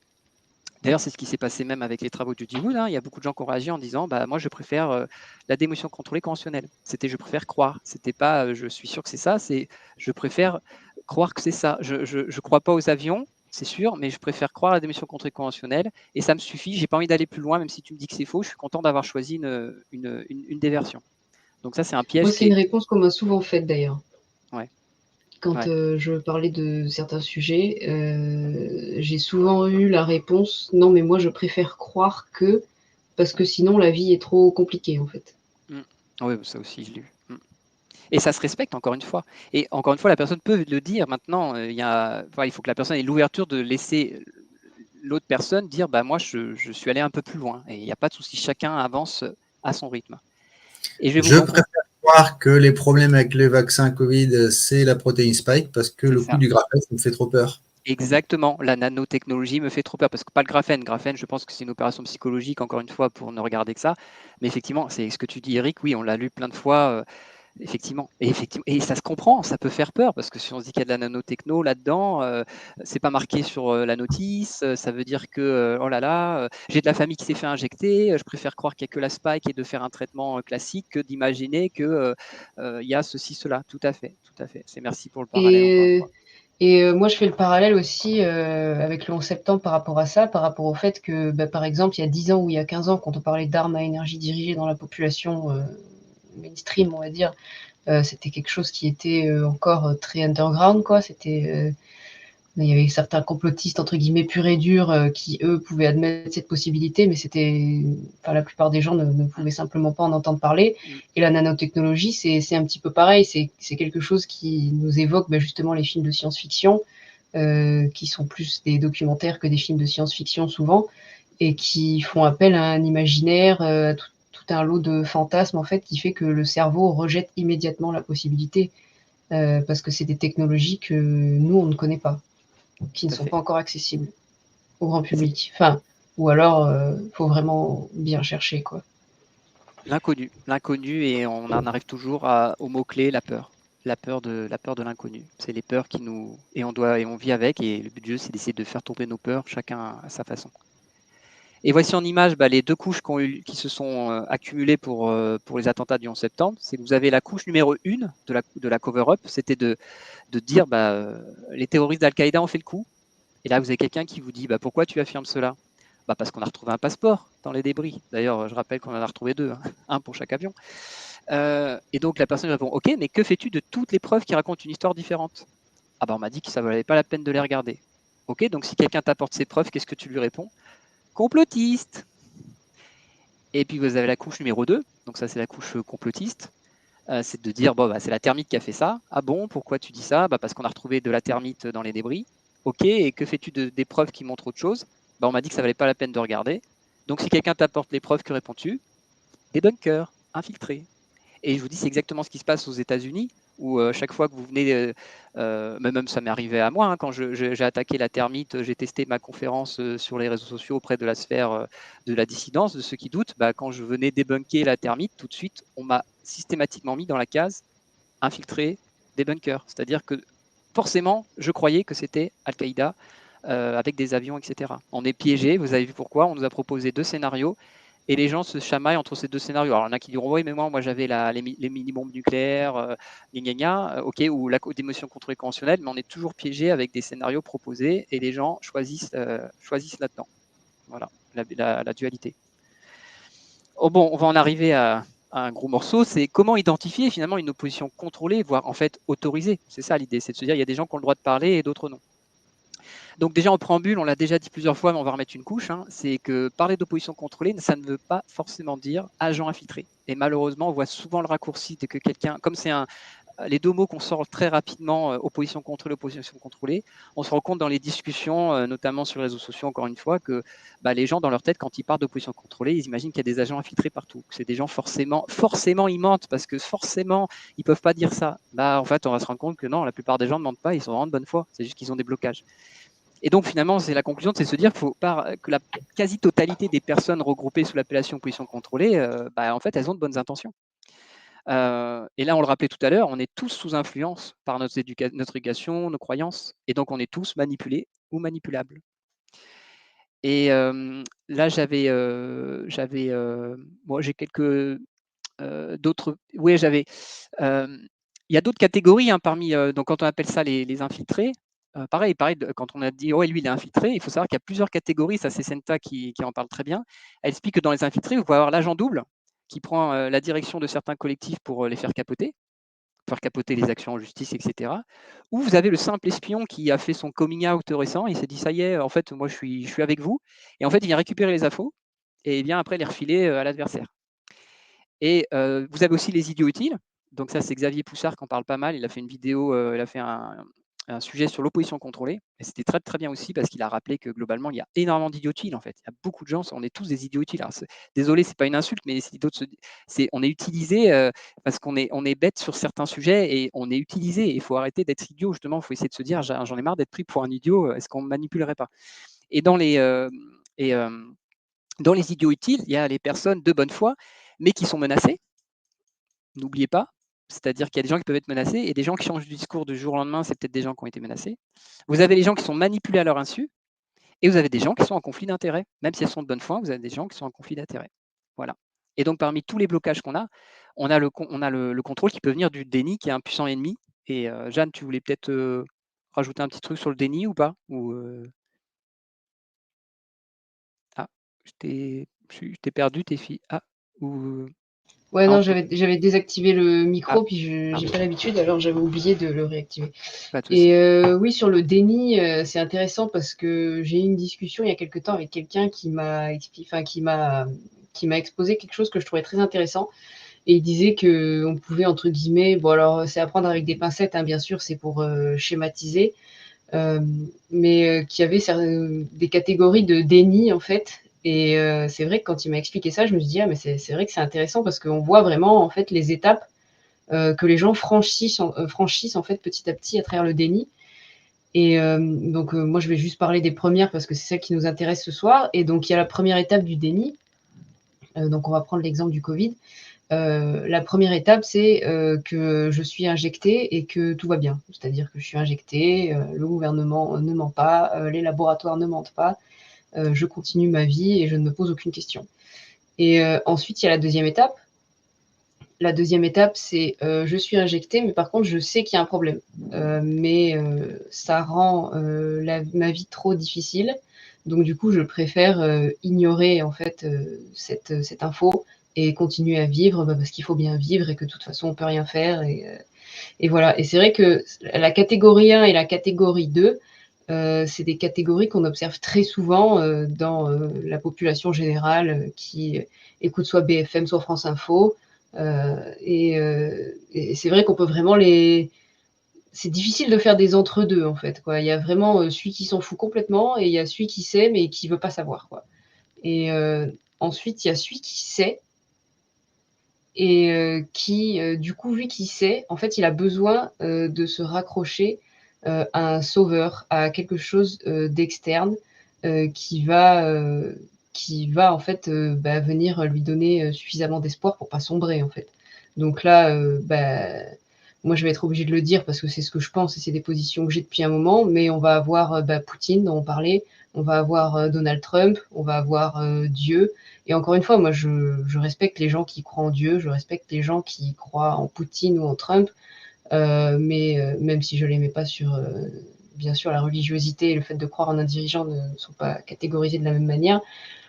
Mais je pense que ce sont des impasses aux problèmes actuels qu'on rencontre et que ce sont en fait en quelque sorte des chevals de Troie pour amener les gens vers des voies sans issue en fait. Et ou alors il y a la croyance en un nouveau monde merveilleux où tous les méchants entre guillemets vont être rayés de la surface de la Terre, notamment grâce à Donald Trump, grâce à de la méditation transcendantale ou je ne sais quoi encore, qui sont des choses intéressantes, mais qui en soi ne suffisent pas en fait.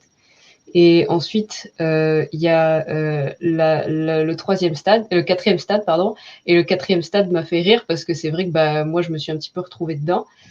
C'est qu'en fait, on croit que la vérité va nous sauver. Et on croit qu'en disant la vérité à tout le monde, qu'en informant tout le monde, on va réussir à sauver tout le monde. Et en fait, il y a un moment, on est obligé de se rendre compte que non.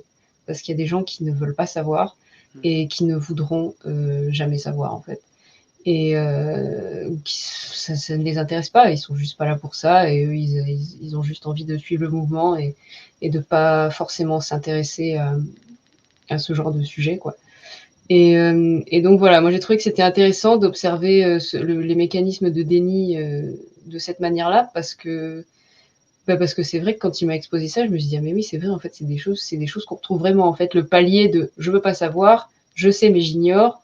Il y a un sauveur externe donc je sais, mais je me raccroche à un sauveur externe parce que sinon la vie est insupportable. Et j'accepte la vérité, mais je dois absolument la dire à tout le monde parce que si je suis tout seul à devoir combattre, en fait, tout d'un coup, j'ai trop de responsabilités et ça me fait peur, donc j'ai envie que tout le monde s'y mette, quoi. Et après, il y a les étapes d'après, mais qui nous intéressent moins ce soir. Donc voilà, je trouvais que c'était une grille de lecture assez intéressante à partager ici. Et comme disait Kaji, le but n'est pas de stigmatiser des individus, mais le but est de comprendre les dynamiques psychologiques qui nous sont propres, nous, êtres humains, et à pouvoir se prémunir en fait de ce genre de mécanismes qui sont au final délétères pour nous et qui nous amènent dans des voies sans issue. C'est ça. C'était important que tu dises tout ça, Jeanne, parce que le déni est vraiment. Et puis je rapporte au livre d'Ariane Biran, psychopathologie du totalitarisme, parce qu'elle explique très bien de quelle manière ce déni est une arme puissante qu'on utilise soi-même pour se protéger. Quel que soit le stade du déni, si on a du mal à passer au stade du dessus, eh bien, le déni va nous emporter, et c'est une condition pour ne pas sombrer dans une dérive suicidaire. Je pense particulièrement à ceux qui se sont fait vacciner, qui ont vacciné leur famille, qui ont vacciné leurs parents.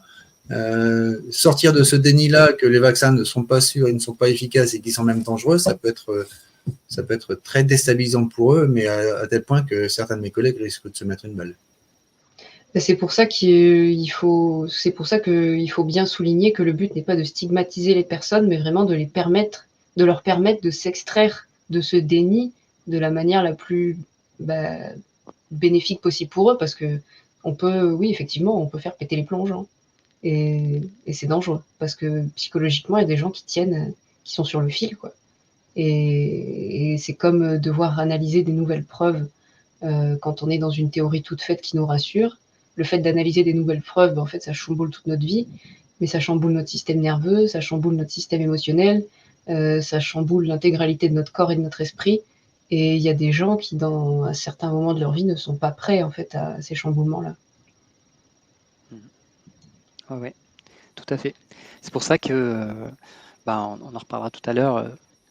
En tout cas, il va être extrêmement difficile de distinguer qui est infiltré, qui est un idiot utile. Voilà, on est tous différents. Il y a des mécanismes qui sont en place et l'idée, c'est déjà d'apprendre à se connaître soi-même. Qu'est-ce qui fait qu'on est ce qu'on est aujourd'hui?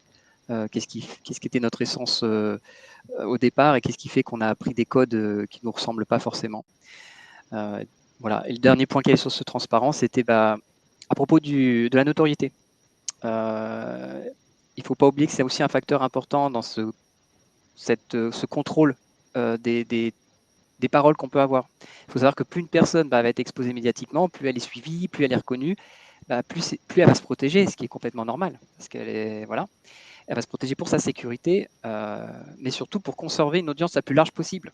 Elle aussi, on ne peut pas lui en vouloir. On ne peut pas lui en vouloir. Elle se dit, bon, voilà, je suis suivi par pas mal de monde, beaucoup de monde compte sur moi. J'entends ce que tu me dis là, mais si je le dis, j'ai peur de faire peur. Donc là, je dédicace ça à quelqu'un avec qui je discute pas mal en ce moment, qui est très, très suivi.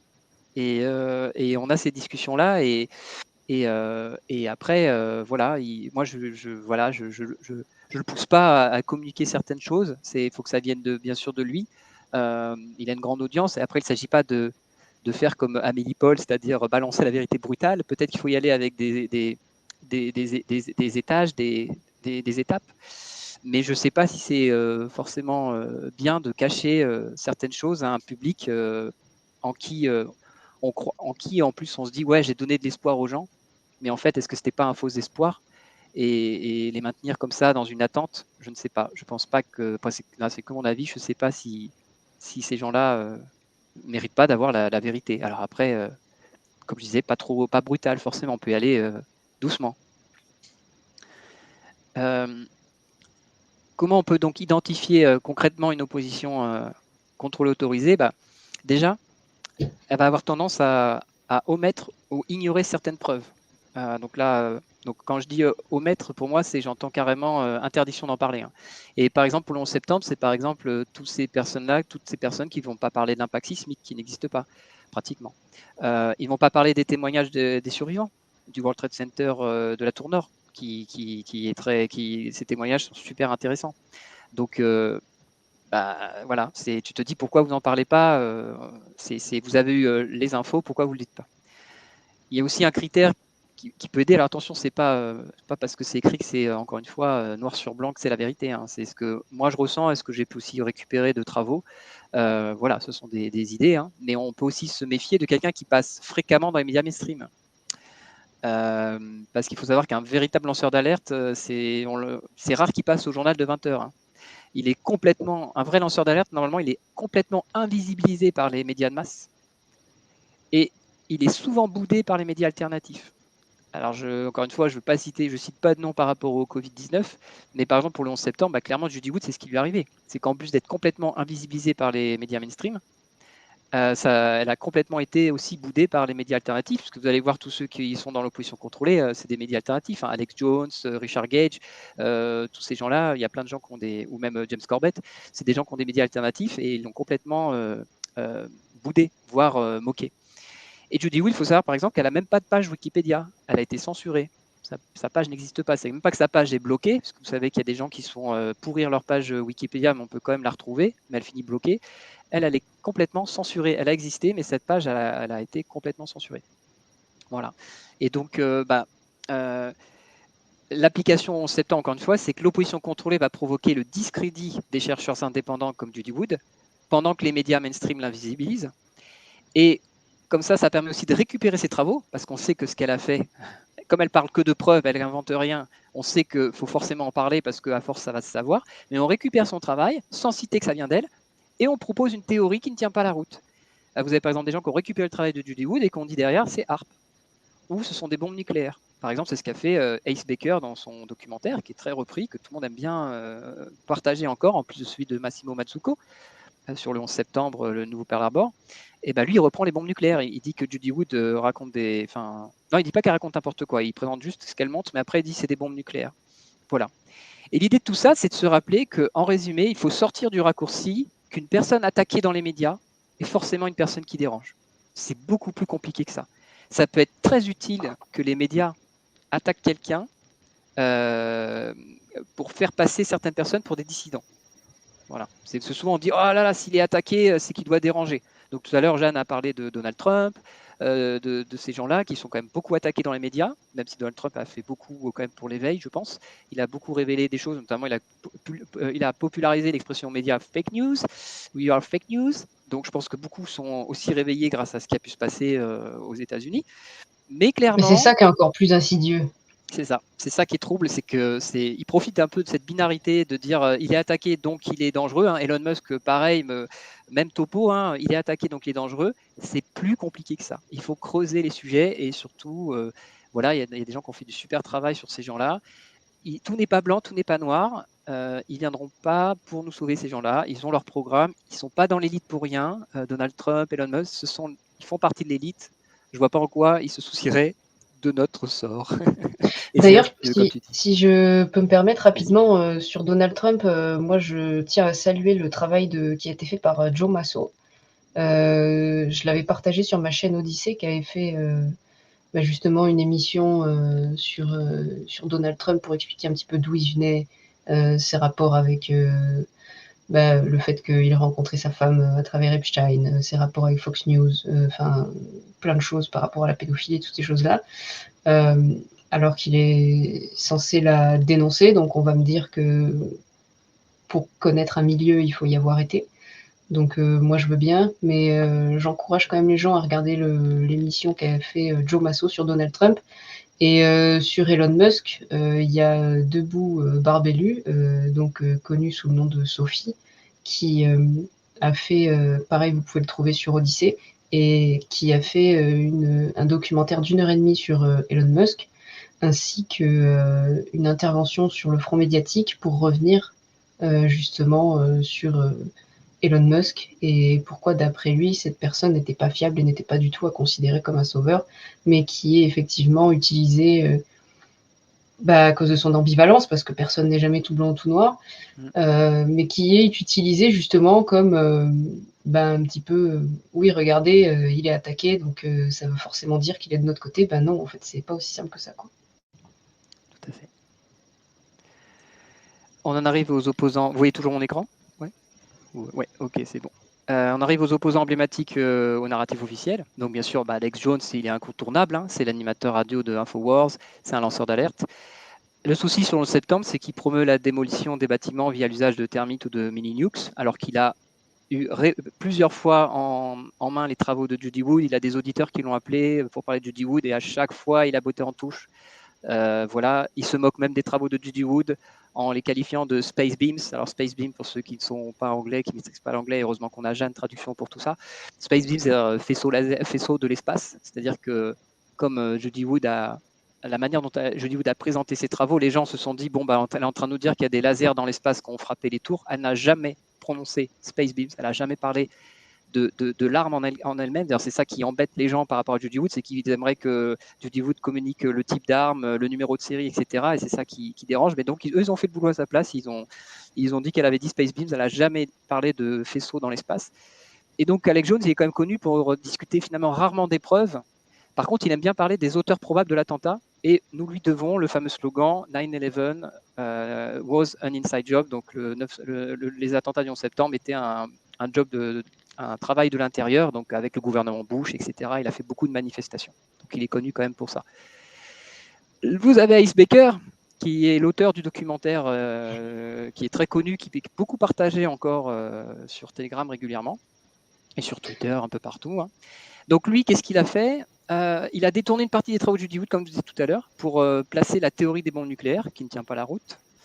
Vous avez une désinformation autour des avions, mais ça, c'est pas le but de cette présentation et j'en ai pas encore parlé chez Akina. On prévoit de faire une émission spéciale sur les avions où vous verrez effectivement qu'il y a eu beaucoup de désinformation autour des avions. Et il faut savoir qu'il a simulé son suicide par balle. Elle est très connue si vous tapez S. Baker, suicide, etc. Il appelle une radio, il est en communication avec quelqu'un pour un live et il simule, il se tire une balle, il dit c'est trop dur pour moi, j'arrête, il se tire une balle et en fait, c'était du fake. Il a complètement. Moi, je croyais qu'il était vraiment mort. Et en fait, non, j'ai rencontré quelqu'un, il m'a dit non, il est toujours en vie. Il s'est excusé d'avoir fait ça, ou il voulait provoquer de l'émotionnel, ou qu'on s'apitoie sur son sort. Mais ce gars-là, il a simulé son suicide. Et alors, ce qui est intéressant, on en a parlé tout à l'heure, ce qui est intéressant, c'est de regarder qu'est-ce qu'il y a derrière ces bonhommes. Il faut savoir qu'Ace Baker, c'est un réalisateur de films. Et il adore les films catastrophes sur les avions, le hijacking, le terrorisme. Donc ça, Jeanne, elle est déjà au courant parce qu'elle est en train de travailler sur ça. Mais effectivement, il a beaucoup travaillé sur tout ce qui est propagande et opérations psychologiques, sur tout ce qui est terrorisme.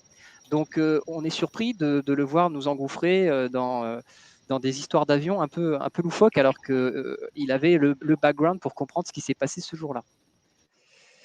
Vous avez James Corbett qui a été excellent, qui est excellent sur le Covid-19. Donc, encore une fois, vous voyez que tout n'est pas blanc, tout n'est pas noir. Vous avez des gens, même Alex Jones, il est très bon sur le Covid-19, il n'y a pas de souci là-dessus.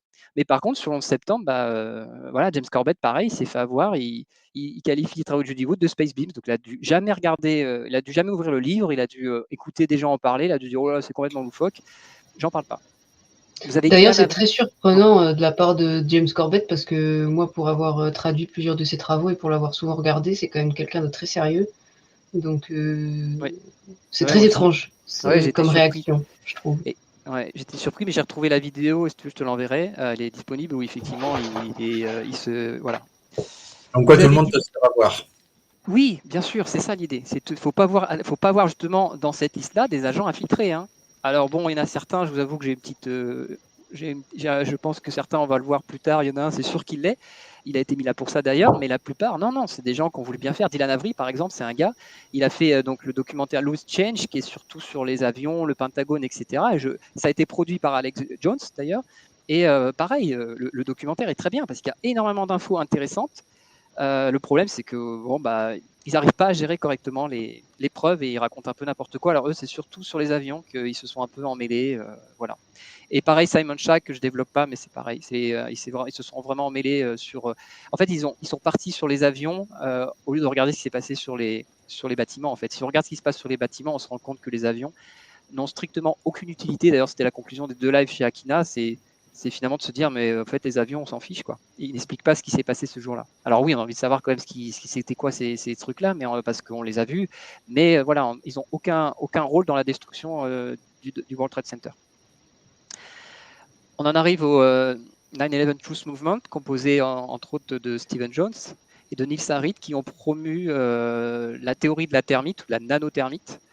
Et donc Stephen Jones, il faut savoir qu'il est mis en place, lui, c'est clairement un ancien agent du gouvernement, donc ça fait un peu partie de ces gens qui sont un peu agents doubles. C'est des gens qui ont bossé pour le gouvernement et qui sont après placés dans des collectifs qui demandent la vérité. Et lui, en fait, il est mis en place pour cacher la technologie de la fusion à froid. C'est-à-dire que c'est quelque chose qu'on ne connaît pas, qui est abordé dans un film qui s'appelle Retour vers le futur. Pour ceux qui veulent regarder un peu la programmation prédictive, la DeLorean fonctionne à froid. La DeLorean de Doc fonctionne à froid. C'est quelque chose qui est annoncé. Donc ça nous paraît bizarre, même moi qui suis dans la physique et tout. J'ai toujours parlé de fusion à chaud, la fusion du soleil, etc. Il faut savoir que la fusion à froid existe. Et donc Stephen Jones, il est au courant de ça et il a été mis en place pour dissimuler cette technologie. Et donc, il est venu avec la thermite, il est venu pour lui mettre le paquet sur la chaleur. Donc, il ne parle pas de fumes en anglais pour émanation, il parle de smokes pour parler des fumées, comme s'il y avait des incendies. Et il faut savoir que, on le verra tout à l'heure, mais la thermite n'est jamais apparue dans les demandes de correction dans le rapport officiel. C'est-à-dire que toutes les associations ont fait des demandes de correction auprès du NIST. Il faut savoir que la thermite n'a jamais été rajoutée. C'est-à-dire qu'ils n'ont jamais fait la demande. C'est pour dire que, on pourrait dire, bon, oui, le NIST ne va pas s'amuser à rajouter la thermite dans son compte-rendu. C'est que non, les mouvements qui demandent la vérité n'ont jamais inclus la thermite dans leur modification. Parce qu'ils savent que ça ne tient pas la route. Ça a été débunké, la présence de thermite, comme le signale Stephen Jones. Vous avez Richard Gage, j'en ai parlé tout à l'heure. Donc lui, il est architecte et ingénieur. Donc lui, il n'aborde jamais l'impact sismique. C'est-à-dire qu'on voit des conférences où des gens viennent avec le livre de Judy Wood et lui disent pourquoi vous ne parlez pas d'impact sismique. Il dit je n'ai pas regardé. Donc on en revient tout à l'heure. J'y connais rien. J'y connais rien, voilà. J'y connais rien, sérieux. Le gars, il fait partie d'architectes et ingénieurs qui sont des milliers. C'est une référence. C'est-à-dire que moi, je vois plein de gens qui me disent que Judy Wood raconte n'importe quoi parce qu'architectes et ingénieurs, ils sont des milliers et donc ils ont tout compris. Ils ne sont pas au courant que Richard Gage dit qu'il n'y connaît rien à propos de l'absence d'impact sismique, quoi. Enfin, même l'impact sismique tout court, il se dit je ne sais pas de quoi vous me parlez. Et donc lui, il donne beaucoup d'importance au bâtiment 7, ce qui invisibilise finalement le sort des tours jumelles. Et il associe les travaux de Judy Wood à de la sorcellerie. Il faut savoir que le site web de Architectes et Ingénieurs a été créé 3 semaines après que Judy Wood a demandé une requête pour correction auprès du NIST. Donc NIST, vous savez, c'est l'organisme qui s'est chargé de rédiger le rapport officiel. Donc elle a attaqué le NIST. Enfin, elle a demandé au NIST de rajouter des choses sur justement tout ce qui est énergie dirigée. Et donc, vous avez 3 semaines après l'opposition contrôlée qui se met en place avec la création du site web Architecte et Ingénieur qui va envoyer eux-mêmes leurs propres requêtes, mais qui ne vont jamais mentionner la thermite et le métal fondu. Il faut aussi savoir que alors je ne sais pas si c'est toujours d'actualité, mais à une époque, quand vous alliez sur les guidelines, donc les bonnes conduites à respecter sur le site d'Architecte et Ingénieur, quand vous aviez des forums et tout pour discuter, il faut savoir que le nom de Judy Wood était interdit. Il est modéré. Et il était modéré en même temps que OVNI, Juif, Holocauste. Je vous laisse apprécier la position de Judy Wood là-dedans. Qu'est-ce que fait un personnage associé à, on sait très bien sur des forums, dès qu'on prononce ces trucs-là, bah, effectivement, ça peut partir en vrille. On peut comprendre qu'eux ne voulaient pas que ça parte dans tous les sens. Terre plate, hein, voilà, la fameuse terre plate. Mais de mettre Judy Wood de là-dedans, c'est chaud. Hein, à côté d'Holocauste, ouais, c'est un peu bizarre. À côté d'Holocauste, vous imaginez? On appelle ça le discrédit par association. C'est-à-dire que quelqu'un qui va vous dire arrête de parler de ça, tu nous parles de ça, de Judy Wood et de la terre plate. Ben, comme les gens ils savent que dans leur tête, terre plate, c'est une grosse connerie, parce que c'est de la programmation mentale, ils vont dire bon, bah, Judy Wood, elle est mise à côté, c'est des bêtises aussi. C'est comme ça que ça fonctionne. Vous avez aussi Scholars for 9/11, donc il y a énormément de mouvements qui ont été créés, malheureusement, la plupart ont été infiltrés ou sont manipulés. Et vous avez James Fetzer, lui, il promeut la théorie des mini-nukes.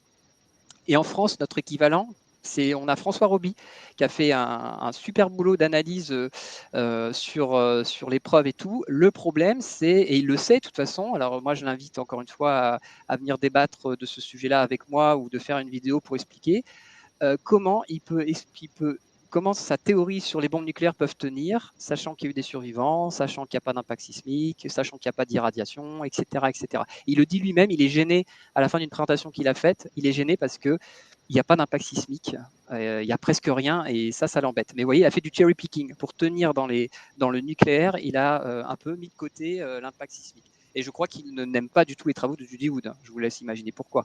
Pour lui, ça le dépasse en fait. Mais je pense pas qu'il a, comment dire, je sais pas s'il a eu dans les mains son livre en fait. Je pense pas. Je pense qu'il a dû regarder 2-3 vidéos ou 2-3 personnes qui en parlent et a dû se dire c'est n'importe quoi ce qu'elle raconte avec son histoire de métal qui bouge, machin.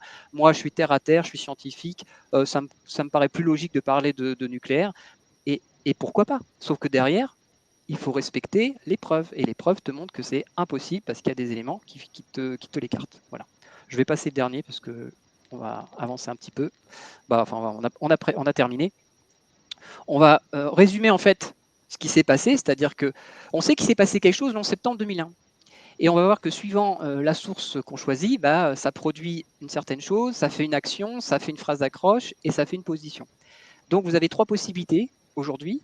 C'est que si votre source c'est le gouvernement et les médias de masse, ça a produit une théorie officielle qui va provoquer derrière la guerre perpétuelle. Voilà, c'est-à-dire qu'un pays s'est mis en guerre contre tout le monde sous prétexte qu'il a été attaqué.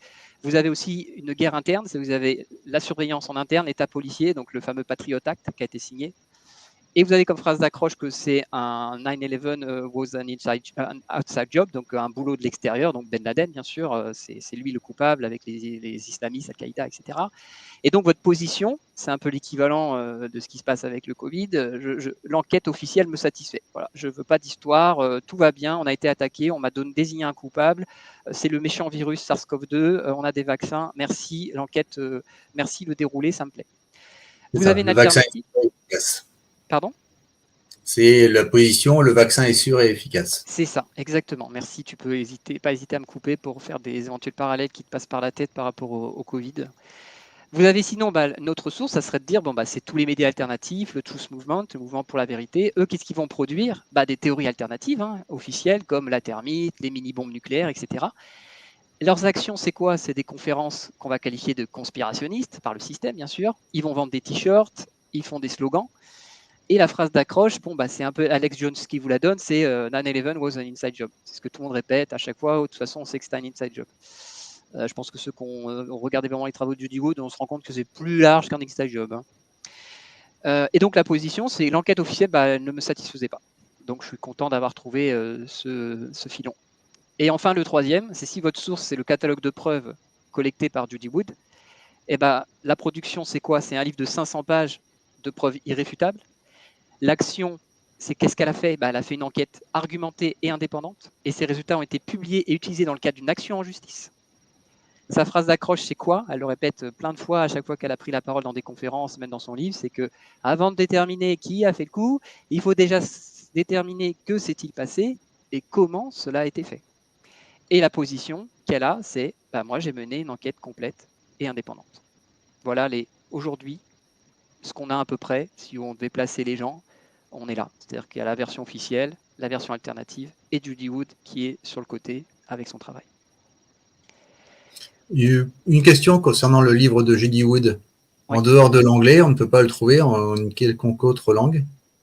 Non, il est en anglais et non, il n'existe pas. Moi, je l'ai en anglais et ouais, voilà. C'est vrai que beaucoup le demandent maintenant à la suite des conférences, que ce soit les quelques conférences que j'ai données dans le réel ou aussi ce qu'on a fait avec Akina, parce qu'elles ont quand même fait, les 2 vidéos ont fait plus de 30 000 vues quand même. Donc il y a beaucoup de gens qui aimeraient se procurer le livre, mais effectivement, il est disponible qu'en anglais et même en anglais, il coûte très très cher parce qu'il y en a très très peu. Mais là, ils ont eu quelques rééditions et elle est au courant qu'il y a une demande en France. Elle est au courant qu'il y a des demandes.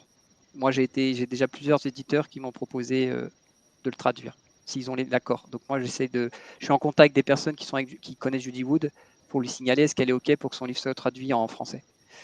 Voilà. Bon, faut quand même finir sur une bonne note, c'est-à-dire qu'il y a des solutions. Alors, j'ai pas mis les solutions, c'est-à-dire qu'il y en a plein. Il y a des solutions pour lutter contre cette infiltration cognitive. La première chose à faire, c'est de se détacher. Surtout d'un point de vue émotionnel, c'est bien de se détacher de certaines choses, de certaines personnes. Et justement, c'est ce qu'expliquait aussi Senta vendredi lors de son live, c'est finalement de ne pas investir dans des personnalités. On peut les écouter, tout le monde peut être, il faut écouter tout le monde, mais il ne faut pas investir dans ces personnes-là, c'est-à-dire se cacher derrière elles en disant c'est bon, elle va me sauver. Je me cache derrière Trump parce qu'avec les élections, il va tout faire péter, parce que ça peut faire très mal si la personne nous déçoit. Voilà. C'est important d'écouter tout le monde. On l'a redit avec le côté pas de censure, ne pas se censurer, ne pas censurer les autres. C'est important de garder une ouverture d'esprit. On a l'impression que c'est une phrase bateau, mais on se rend compte que c'est super difficile. En fait, on est tellement manipulé et on s'est tellement fabriqué nous-mêmes une personnalité qui fait qu'on peut manquer d'ouverture d'esprit. Et là, je rejoins les super travaux, en tout cas les propos qu'avait tenus Jean-Dominique Michel lors d'une émission sur l'opposition contrôlée, où il avait été invité par Pierrick Thévenon à discuter de l'opposition contrôlée. Alors, on n'a aujourd'hui pas pris le même angle qui avait été fait, mais je trouve que la démarche de Jean-Dominique, les clés qu'il avait proposées étaient vraiment bonnes. Et surtout, pour ceux qui connaissent Jean-Dominique depuis le début de la crise Covid et aujourd'hui, s'il y en a certains qui ont changé, il en fait partie. C'est-à-dire qu'il y a des choses sur lesquelles il ne voulait pas en entendre parler, c'était trop dur pour lui, il avait besoin de temps, et il y a des choses maintenant, il l'admet. D'ailleurs, comme il dit maintenant, souvent quand on lui sort des trucs, il ne repousse plus, il se dit pourquoi pas, j'attends les preuves. Jusqu'à preuve du contraire, pourquoi pas. Enfin, il dit jusqu'à preuve du contraire, je ne crois pas, mais le jour où on m'apporte les preuves, ça sera OK, c'est la vérité. Donc il y a quand même une ouverture d'esprit à avoir. Oui, et puis sur ce point d'écouter tout le monde, je veux rappeler aussi que souvent on manque de temps pour tout creuser. C'est énorme là, ça fait 3 ans qu'on était plongé en léthargie, et là il y a beaucoup de gens qui se réveillent, qui se rendent compte qu'on nous a menti sur plein de choses. Et en fait, le problème c'est que les journées ne sont pas plus longues qu'avant, donc on manque de temps pour tout creuser, et notre manque ne doit pas être un frein si d'autres personnes vont creuser davantage un sujet. Il faut accueillir les infos, et puis quand on a le temps de vérifier par soi-même, voilà. Puis quand on a le temps, on vérifie par soi-même l'info qu'on nous donne. Mais il ne faut pas repousser en bloc la nouveauté. Voilà. Et je précise aussi que l'expertise ne va pas se mesurer uniquement au nombre d'heures qu'on va passer à étudier un sujet. Parce que j'en connais plein qui ont dit j'ai passé 10 000 heures sur 11 septembre, c'est bon, je suis calé, je connais Reopen par cœur. Bah ouais, mais si tu ne connais pas les travaux de Judy Wood, tu ne connais pas tout le sujet, quoi. Donc finalement, il n'y a pas que le nombre d'heures qu'on passe sur un sujet, il y a aussi la curiosité. La curiosité qui permet d'explorer toutes les pistes possibles. Est-ce qu'on a bien tout regardé? Ou est-ce qu'on ne tourne pas en boucle sur le site d'architecte et ingénieur? Voilà. La souveraineté, c'est un peu un mot fourre-tout qu'on n'arrête pas d'utiliser, mais c'est vrai que par souveraineté, je veux dire un peu reprendre possession des sujets, en fait. C'est-à-dire ne pas répéter ce que les lanceurs d'alerte peuvent nous dire sans vérifier. Il faut essayer de supprimer au maximum les intermédiaires entre une info et nous, pour éviter justement les déformations et mauvaises interprétations. Parce qu'il faut comprendre, par exemple, que Judy Wood, il y en a plein qui ne connaissent pas ses travaux pour de vrai. C'est-à-dire qu'ils en ont entendu parler. Et si on leur a dit c'est une folle dingue, qui croient qu'il y a des lasers qui ont été tirés depuis l'espace. Et je comprends que les gens ne veuillent pas les regarder. Ils disent, on n'a pas besoin de ça. Elle va nous discréditer. Il y en a plein qui disent, c'est une folle dingue, elle est un agent du gouvernement qui est là pour nous discréditer avec une théorie loufoque. Alors que ce n'est pas une théorie, c'est factuel ce qui se présente. Et elle a jamais parlé, encore une fois, de rayons dans l'espace. Et donc, si vous voulez, c'est un peu la photo que j'ai mise ici qui circule beaucoup, c'est la personne qui dit oui, oui, vous avez tous faux. Bah, c'est un peu Judy Wood qui s'est retrouvée face aux milliers d'architectes et ingénieurs du collectif où elle leur a dit bah, les gars, vous pourrez tous me répéter ce que vous voulez, moi je vous dis que vous avez tort. Et c'est courageux de sa part d'avoir justement tenu tête et d'avoir fait son livre et d'avoir continué de discuter de ça, quoi. Elle était toute seule contre toutes ces personnes-là. Et une autre solution pour éviter l'infiltration cognitive, je rebondis sur ce qu'on disait tout à l'heure sur les collectifs. Le piège qu'on nous tend, c'est de faire en sorte que tous les collectifs se rejoignent pour ne parler que d'une voix. Ce qu'on nous dit, c'est bien d'être unis et tout. Mais en fait, non. Parce qu'on l'a vu tout à l'heure, il y a le piège du spot dans le tunnel où tout le monde va converger sur le même sujet. On va avoir un seul leader. Et si un jour le leader il tombe au front, bah, tout le monde tombe. Alors qu'au contraire, multiplions les collectifs indépendants. Comme ça, on multiplie les sujets. Voilà, ceux qui ont envie de bosser sur la nanotechnologie dans les vaccins, bah voilà, faites un collectif. D'ailleurs, il y a le collectif Nexos, que certains connaissent, qui a vraiment travaillé là-dessus, qui a fait un livre et je crois qu'ils sortent un prochain documentaire. Hein. D'ailleurs, tu les auras peut-être. Non, ils seront avec. Oui, je pense qu'ils seront invités encore par Jackie Cassou, peut-être, sur TVADP. J'ai Voilà, prévu de contacter l'un des deux voilà. demain. Ah, ils ne savent pas encore qu'ils sont invités. Non, mais enfin voilà, je sais que moi je les avais découverts grâce à la TVADP. Hein. C'est vrai qu'ils sont hyper invisibilisés. Alors je ne sais pas si ce qu'ils observent. Je sais ce qu'ils observent est réel. Maintenant, je ne sais pas ce que ça veut représenter derrière. Je ne m'y connais pas. Mais en tout cas, j'accueille cette info-là et c'est top qu'ils aient fait leur petit collectif avec leurs petits moyens. Bon, à quel prix aussi, il faut voir comment ils ont fait pour y arriver, les pauvres. Mais voilà, ils ont été courageux. Donc, il faut multiplier les collectifs, mais attention, il faut maintenir une coordination. Parce que ça sert à rien de se multiplier et de se tirer dans les pattes derrière, parce que c'est contre-productif. Voilà l'idée. Bah, j'ai fini et puis là, bah, à la fin, bah, j'ai mis quelques références justement où je rappelais un peu le livre de Judy Wood et puis Andrew Johnson qui a fait un super travail sur. Il a fait 2 livres sur. Il a fait Finding the Truth qui est reprendre les travaux de Judy Wood sur qu'est-ce qui est arrivé sur le World Trade Center et Holding the Truth, donc c'est l'idée de retenir la vérité. Qui est sur toute l'opposition contrôlée. Donc tout ce que je vais montrer ce soir sur certains agents américains, enfin agents ou personnes qui ont eu des rôles à jouer, bah lui, il a les preuves que certains sont dans la CIA, etc. Enfin voilà, lui, il a fait un vrai boulot. Moi, je voulais pas reprendre tout ça parce que le but du jeu, c'était pas de stigmatiser des personnes et de nommer des personnes, mais plutôt de comprendre les mécanismes en place qui font que oui, bah, on est tous contrôlés et on a tous à gagner à s'ouvrir au maximum à toutes les théories, même les plus loufoques, jusqu'à ce qu'on n'ait pas réussi à démontrer qu'elles étaient fausses, quoi. Voilà. Tu as raison, c'est important parce que la caisse de résonance que sont les réseaux sociaux font qu'on peut avoir tendance à s'écharper assez rapidement par écrit, voire à se bloquer, alors que globalement on pense la même chose. Il y a juste de petites disparités sur lesquelles on n'est pas d'accord. Et puis le fait de ne pas pouvoir s'ouvrir les uns les autres à quelque chose qui sont les faits, mais qui nous dérange un peu, c'est un peu préjudiciable parce que ça nous oppose. Et si ça nous oppose, eh ben, ça nous divise. Et si ça nous divise, ça arrange ceux qui concoctent toutes ces manipulations. Et Twitter, il appartient à qui? Il appartient pas à un gars philanthrope, hein. Il appartient à Elon Musk maintenant. Et clairement, l'outil, il n'est pas pour nous. C'est-à-dire que c'est top qu'on se le soit approprié. Ça nous a quand même permis de faire diffuser énormément d'infos. Ça a permis de faire énormément de connaissances en vrai, dans le physique. Enfin, je sais de quoi je parle, parce que c'est grâce à Twitter, par exemple, que j'ai réussi à te rencontrer pour de vrai. C'est grâce à Twitter que j'ai pu communiquer avec Jeanne il y a longtemps à propos de cette conférence, justement, que je souhaitais qu'elle traduise. Et elle me disait non, moi, en septembre, j'ai pas le temps. Et donc, c'est des outils qu'il faut savoir se réapproprier, mais ne pas oublier comment ils fonctionnent et que ces outils-là n'ont pas été développés comment dire, par des personnes bien intentionnées. C'est des outils très pervers. Twitter, ça cultive énormément l'ego, le narcissisme, le blocage, le fait qu'on puisse bloquer les gens aussi facilement. On devrait se poser des questions. Moi, je le vois, hein, je suis bloqué par des gens, je leur ai jamais parlé. Alors, je ne parle pas de certains fact-checkers qui se sont amusés à faire une razzia de blocage. Moi, je parle de gens qui sont soi-disant résistants et tout, qui m'ont bloqué. Et je pense qu'il y en a plein qui découvrent aussi qui sont bloqués comme ça. On ne sait pas pourquoi. Comme tu dis, on a dit un truc de travers, derrière un écran. Ils ont mal compris une blague. Et c'est terrible parce que le but du jeu, c'est qu'on essaye de retrouver. On n'est pas beaucoup déjà à être dans la résistance, enfin de douter. Si en plus on se tire dans les pattes parce qu'on n'arrive pas à se comprendre, rien ne vaut après la rencontre physique. Hein. C'est clair que quand on rencontre les gens, on se rend compte que ça soulage tellement. Et c'est ça aussi, c'est de passer dans l'action, c'est aussi de se retrouver. C'est pour ça que moi, ma conférence, je la fais aussi dans le physique. C'est pas juste pour parler du 11 septembre, c'est parce que ça permet aux gens de se rencontrer, de se dire ah oui, tiens, ça fait du bien de se voir et d'apprendre à se parler. Et puis il y a des gens qui ont pu peut-être s'accrocher en ligne alors qu'en vrai, ils se rendent compte que c'était juste un malentendu, quoi. Jeanne, tu as quelque chose à rajouter?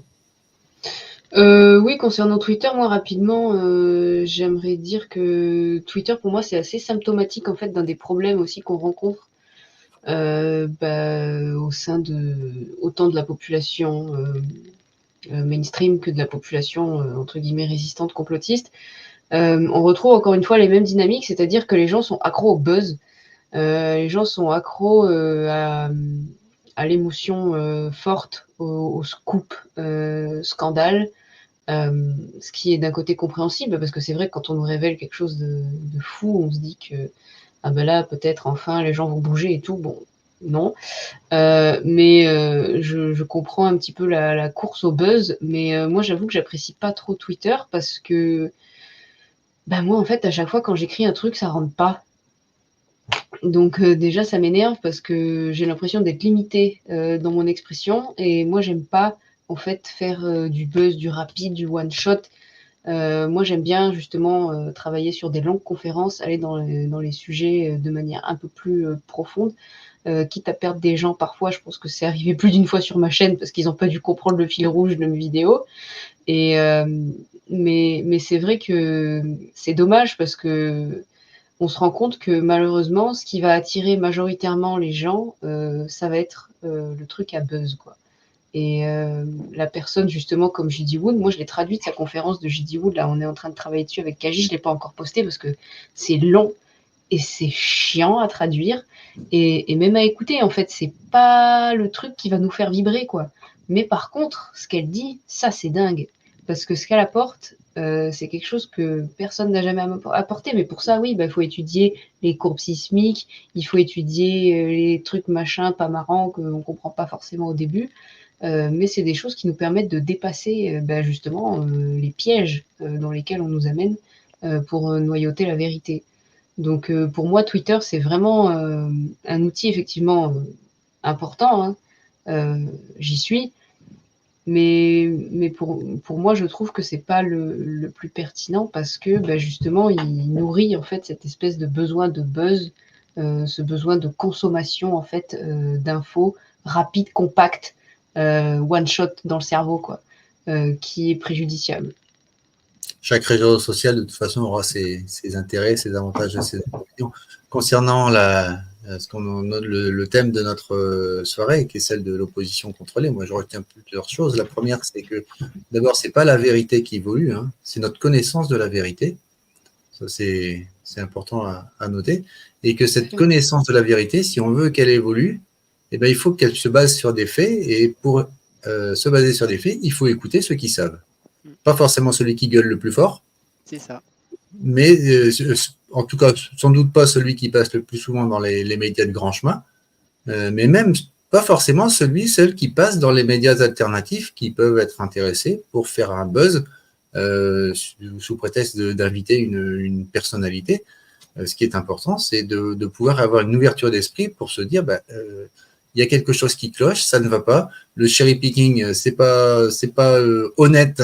Ça ne fait que flatter mon ego. Il va falloir que je m'ouvre à d'autres choses. Et j'ai beaucoup apprécié que tu puisses citer Jean-Dominique Michel, parce que j'ai effectivement vu également cette conférence en replay, et je trouve qu'il a eu les mots justes sur ce sujet. C'est qu'il faut garder un esprit ouvert à ce qui nous paraît même le plus improbable.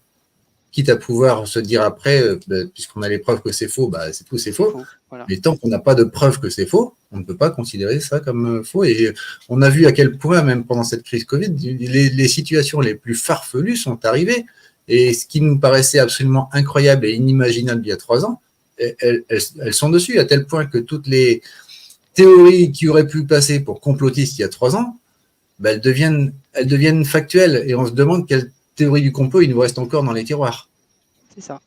Et on voit déjà, moi, l'important, c'était sur le 11 septembre, c'est de montrer que le 11 septembre 2001, seront plongés 22 ans en arrière. On n'avait même pas de téléphone portable. et de voir l'avancée de la technologie qui a pu être utilisée ce jour-là et comment ils ont réussi à le dissimuler, et ben on devrait avoir de l'ouverture d'esprit, et c'est ce qui ressort beaucoup quand je fais ma conférence, c'est que les gens disent, OK, en 2001, ils avaient ça, qu'est-ce qu'ils ont aujourd'hui? Voilà. Oui. Qu'est-ce qu'ils ont aujourd'hui? Et surtout, ils ont la même chose, parce que déjà, ils l'ont dissimulé, donc est-ce qu'ils ont encore mieux? Donc après, ça peut faire peur. Ça peut faire peur, parce qu'on dit, oh là là, ils sont capables de pulvériser des bâtiments à la Tesla, comme Tesla avait réussi à faire. Il faut savoir, comme le dit Judy Wood à la fin de son livre, il faut savoir que la technologie qui a été utilisée, ils peuvent presque détruire, franchement, ils peuvent détruire la planète. Bon, après, je ne sais pas si elle est plate ou pas, il y en a certains, voilà. Mais ils peuvent vraiment faire très très mal à la planète, quand ils veulent. Mais en même Alors, temps, une question quand même qui va, à mon avis, tarauder aussi nos auditeurs, c'est on a parlé des armes à énergie dirigée concernant ce qui s'est passé à Hawaï. oui. Est-ce qu'on peut parler d'armes à énergie dirigée sur ce sujet-là, ou est-ce qu'il faut encore être très prudent? Bah, comme j'ai dit tout à l'heure, Judy Wood, elle a mis 6 ans avant de mettre un nom sur l'arme du crime. C'est qu'à partir de 2007 qu'elle a compris comment ça s'est produit. Et le truc, c'est qu'avec Hawaï, les feux de Maui, même pas 24 heures après, tout le monde parlait des armes à énergie dirigée. Et bien sûr que c'est beaucoup trop tôt, puisque en fait, il y a eu une invisibilisation de ce qui s'est passé là-bas. Il y a très très peu de vidéos qu'on tournait.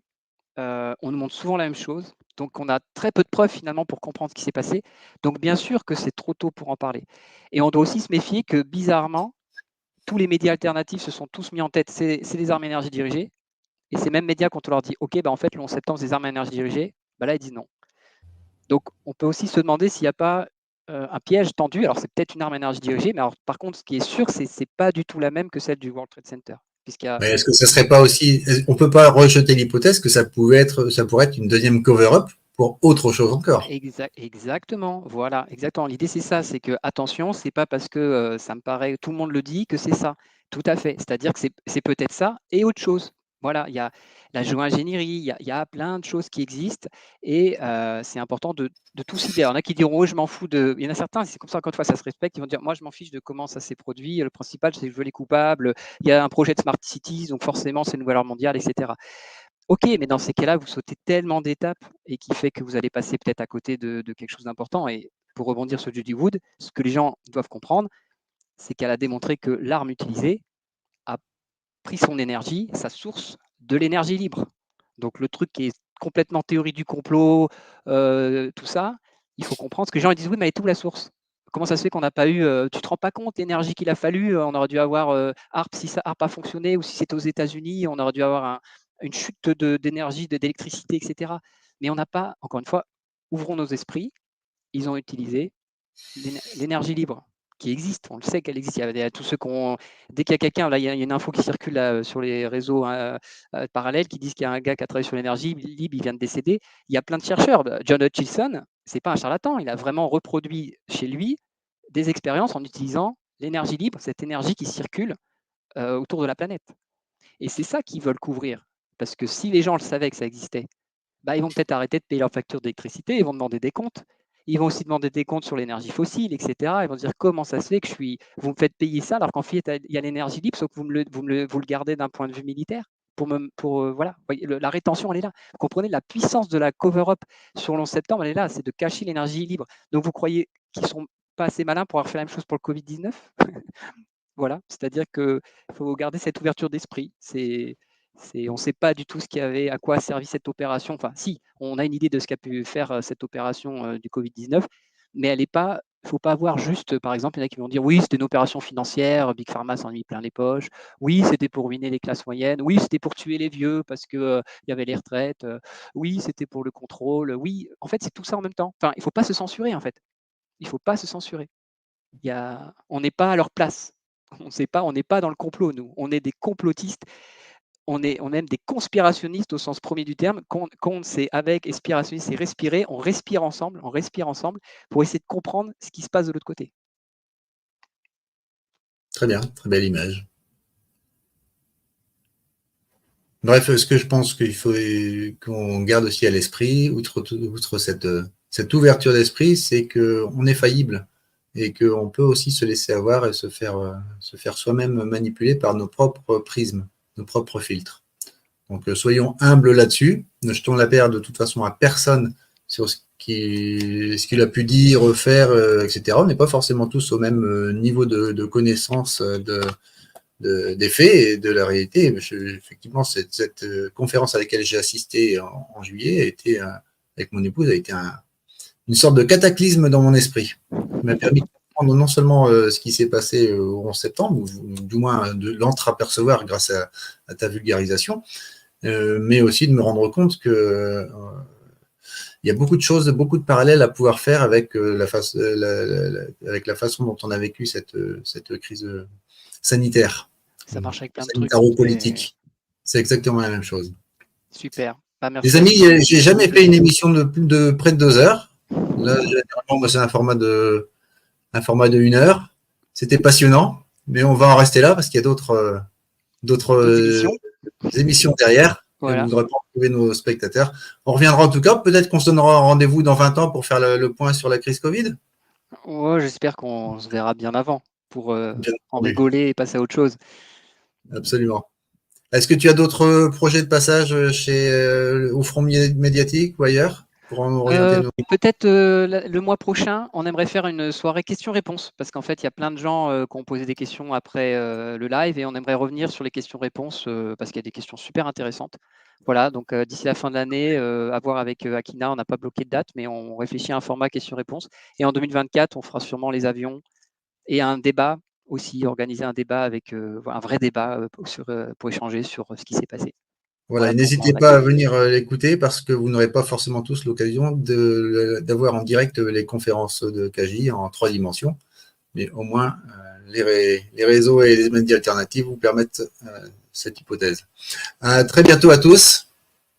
Merci beaucoup Jeanne, merci beaucoup Kaji de la qualité de ton intervention et ce qui nous permet d'y voir un petit peu plus clair sur ce qui nous arrive.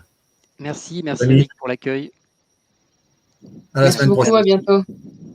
À bientôt, salut.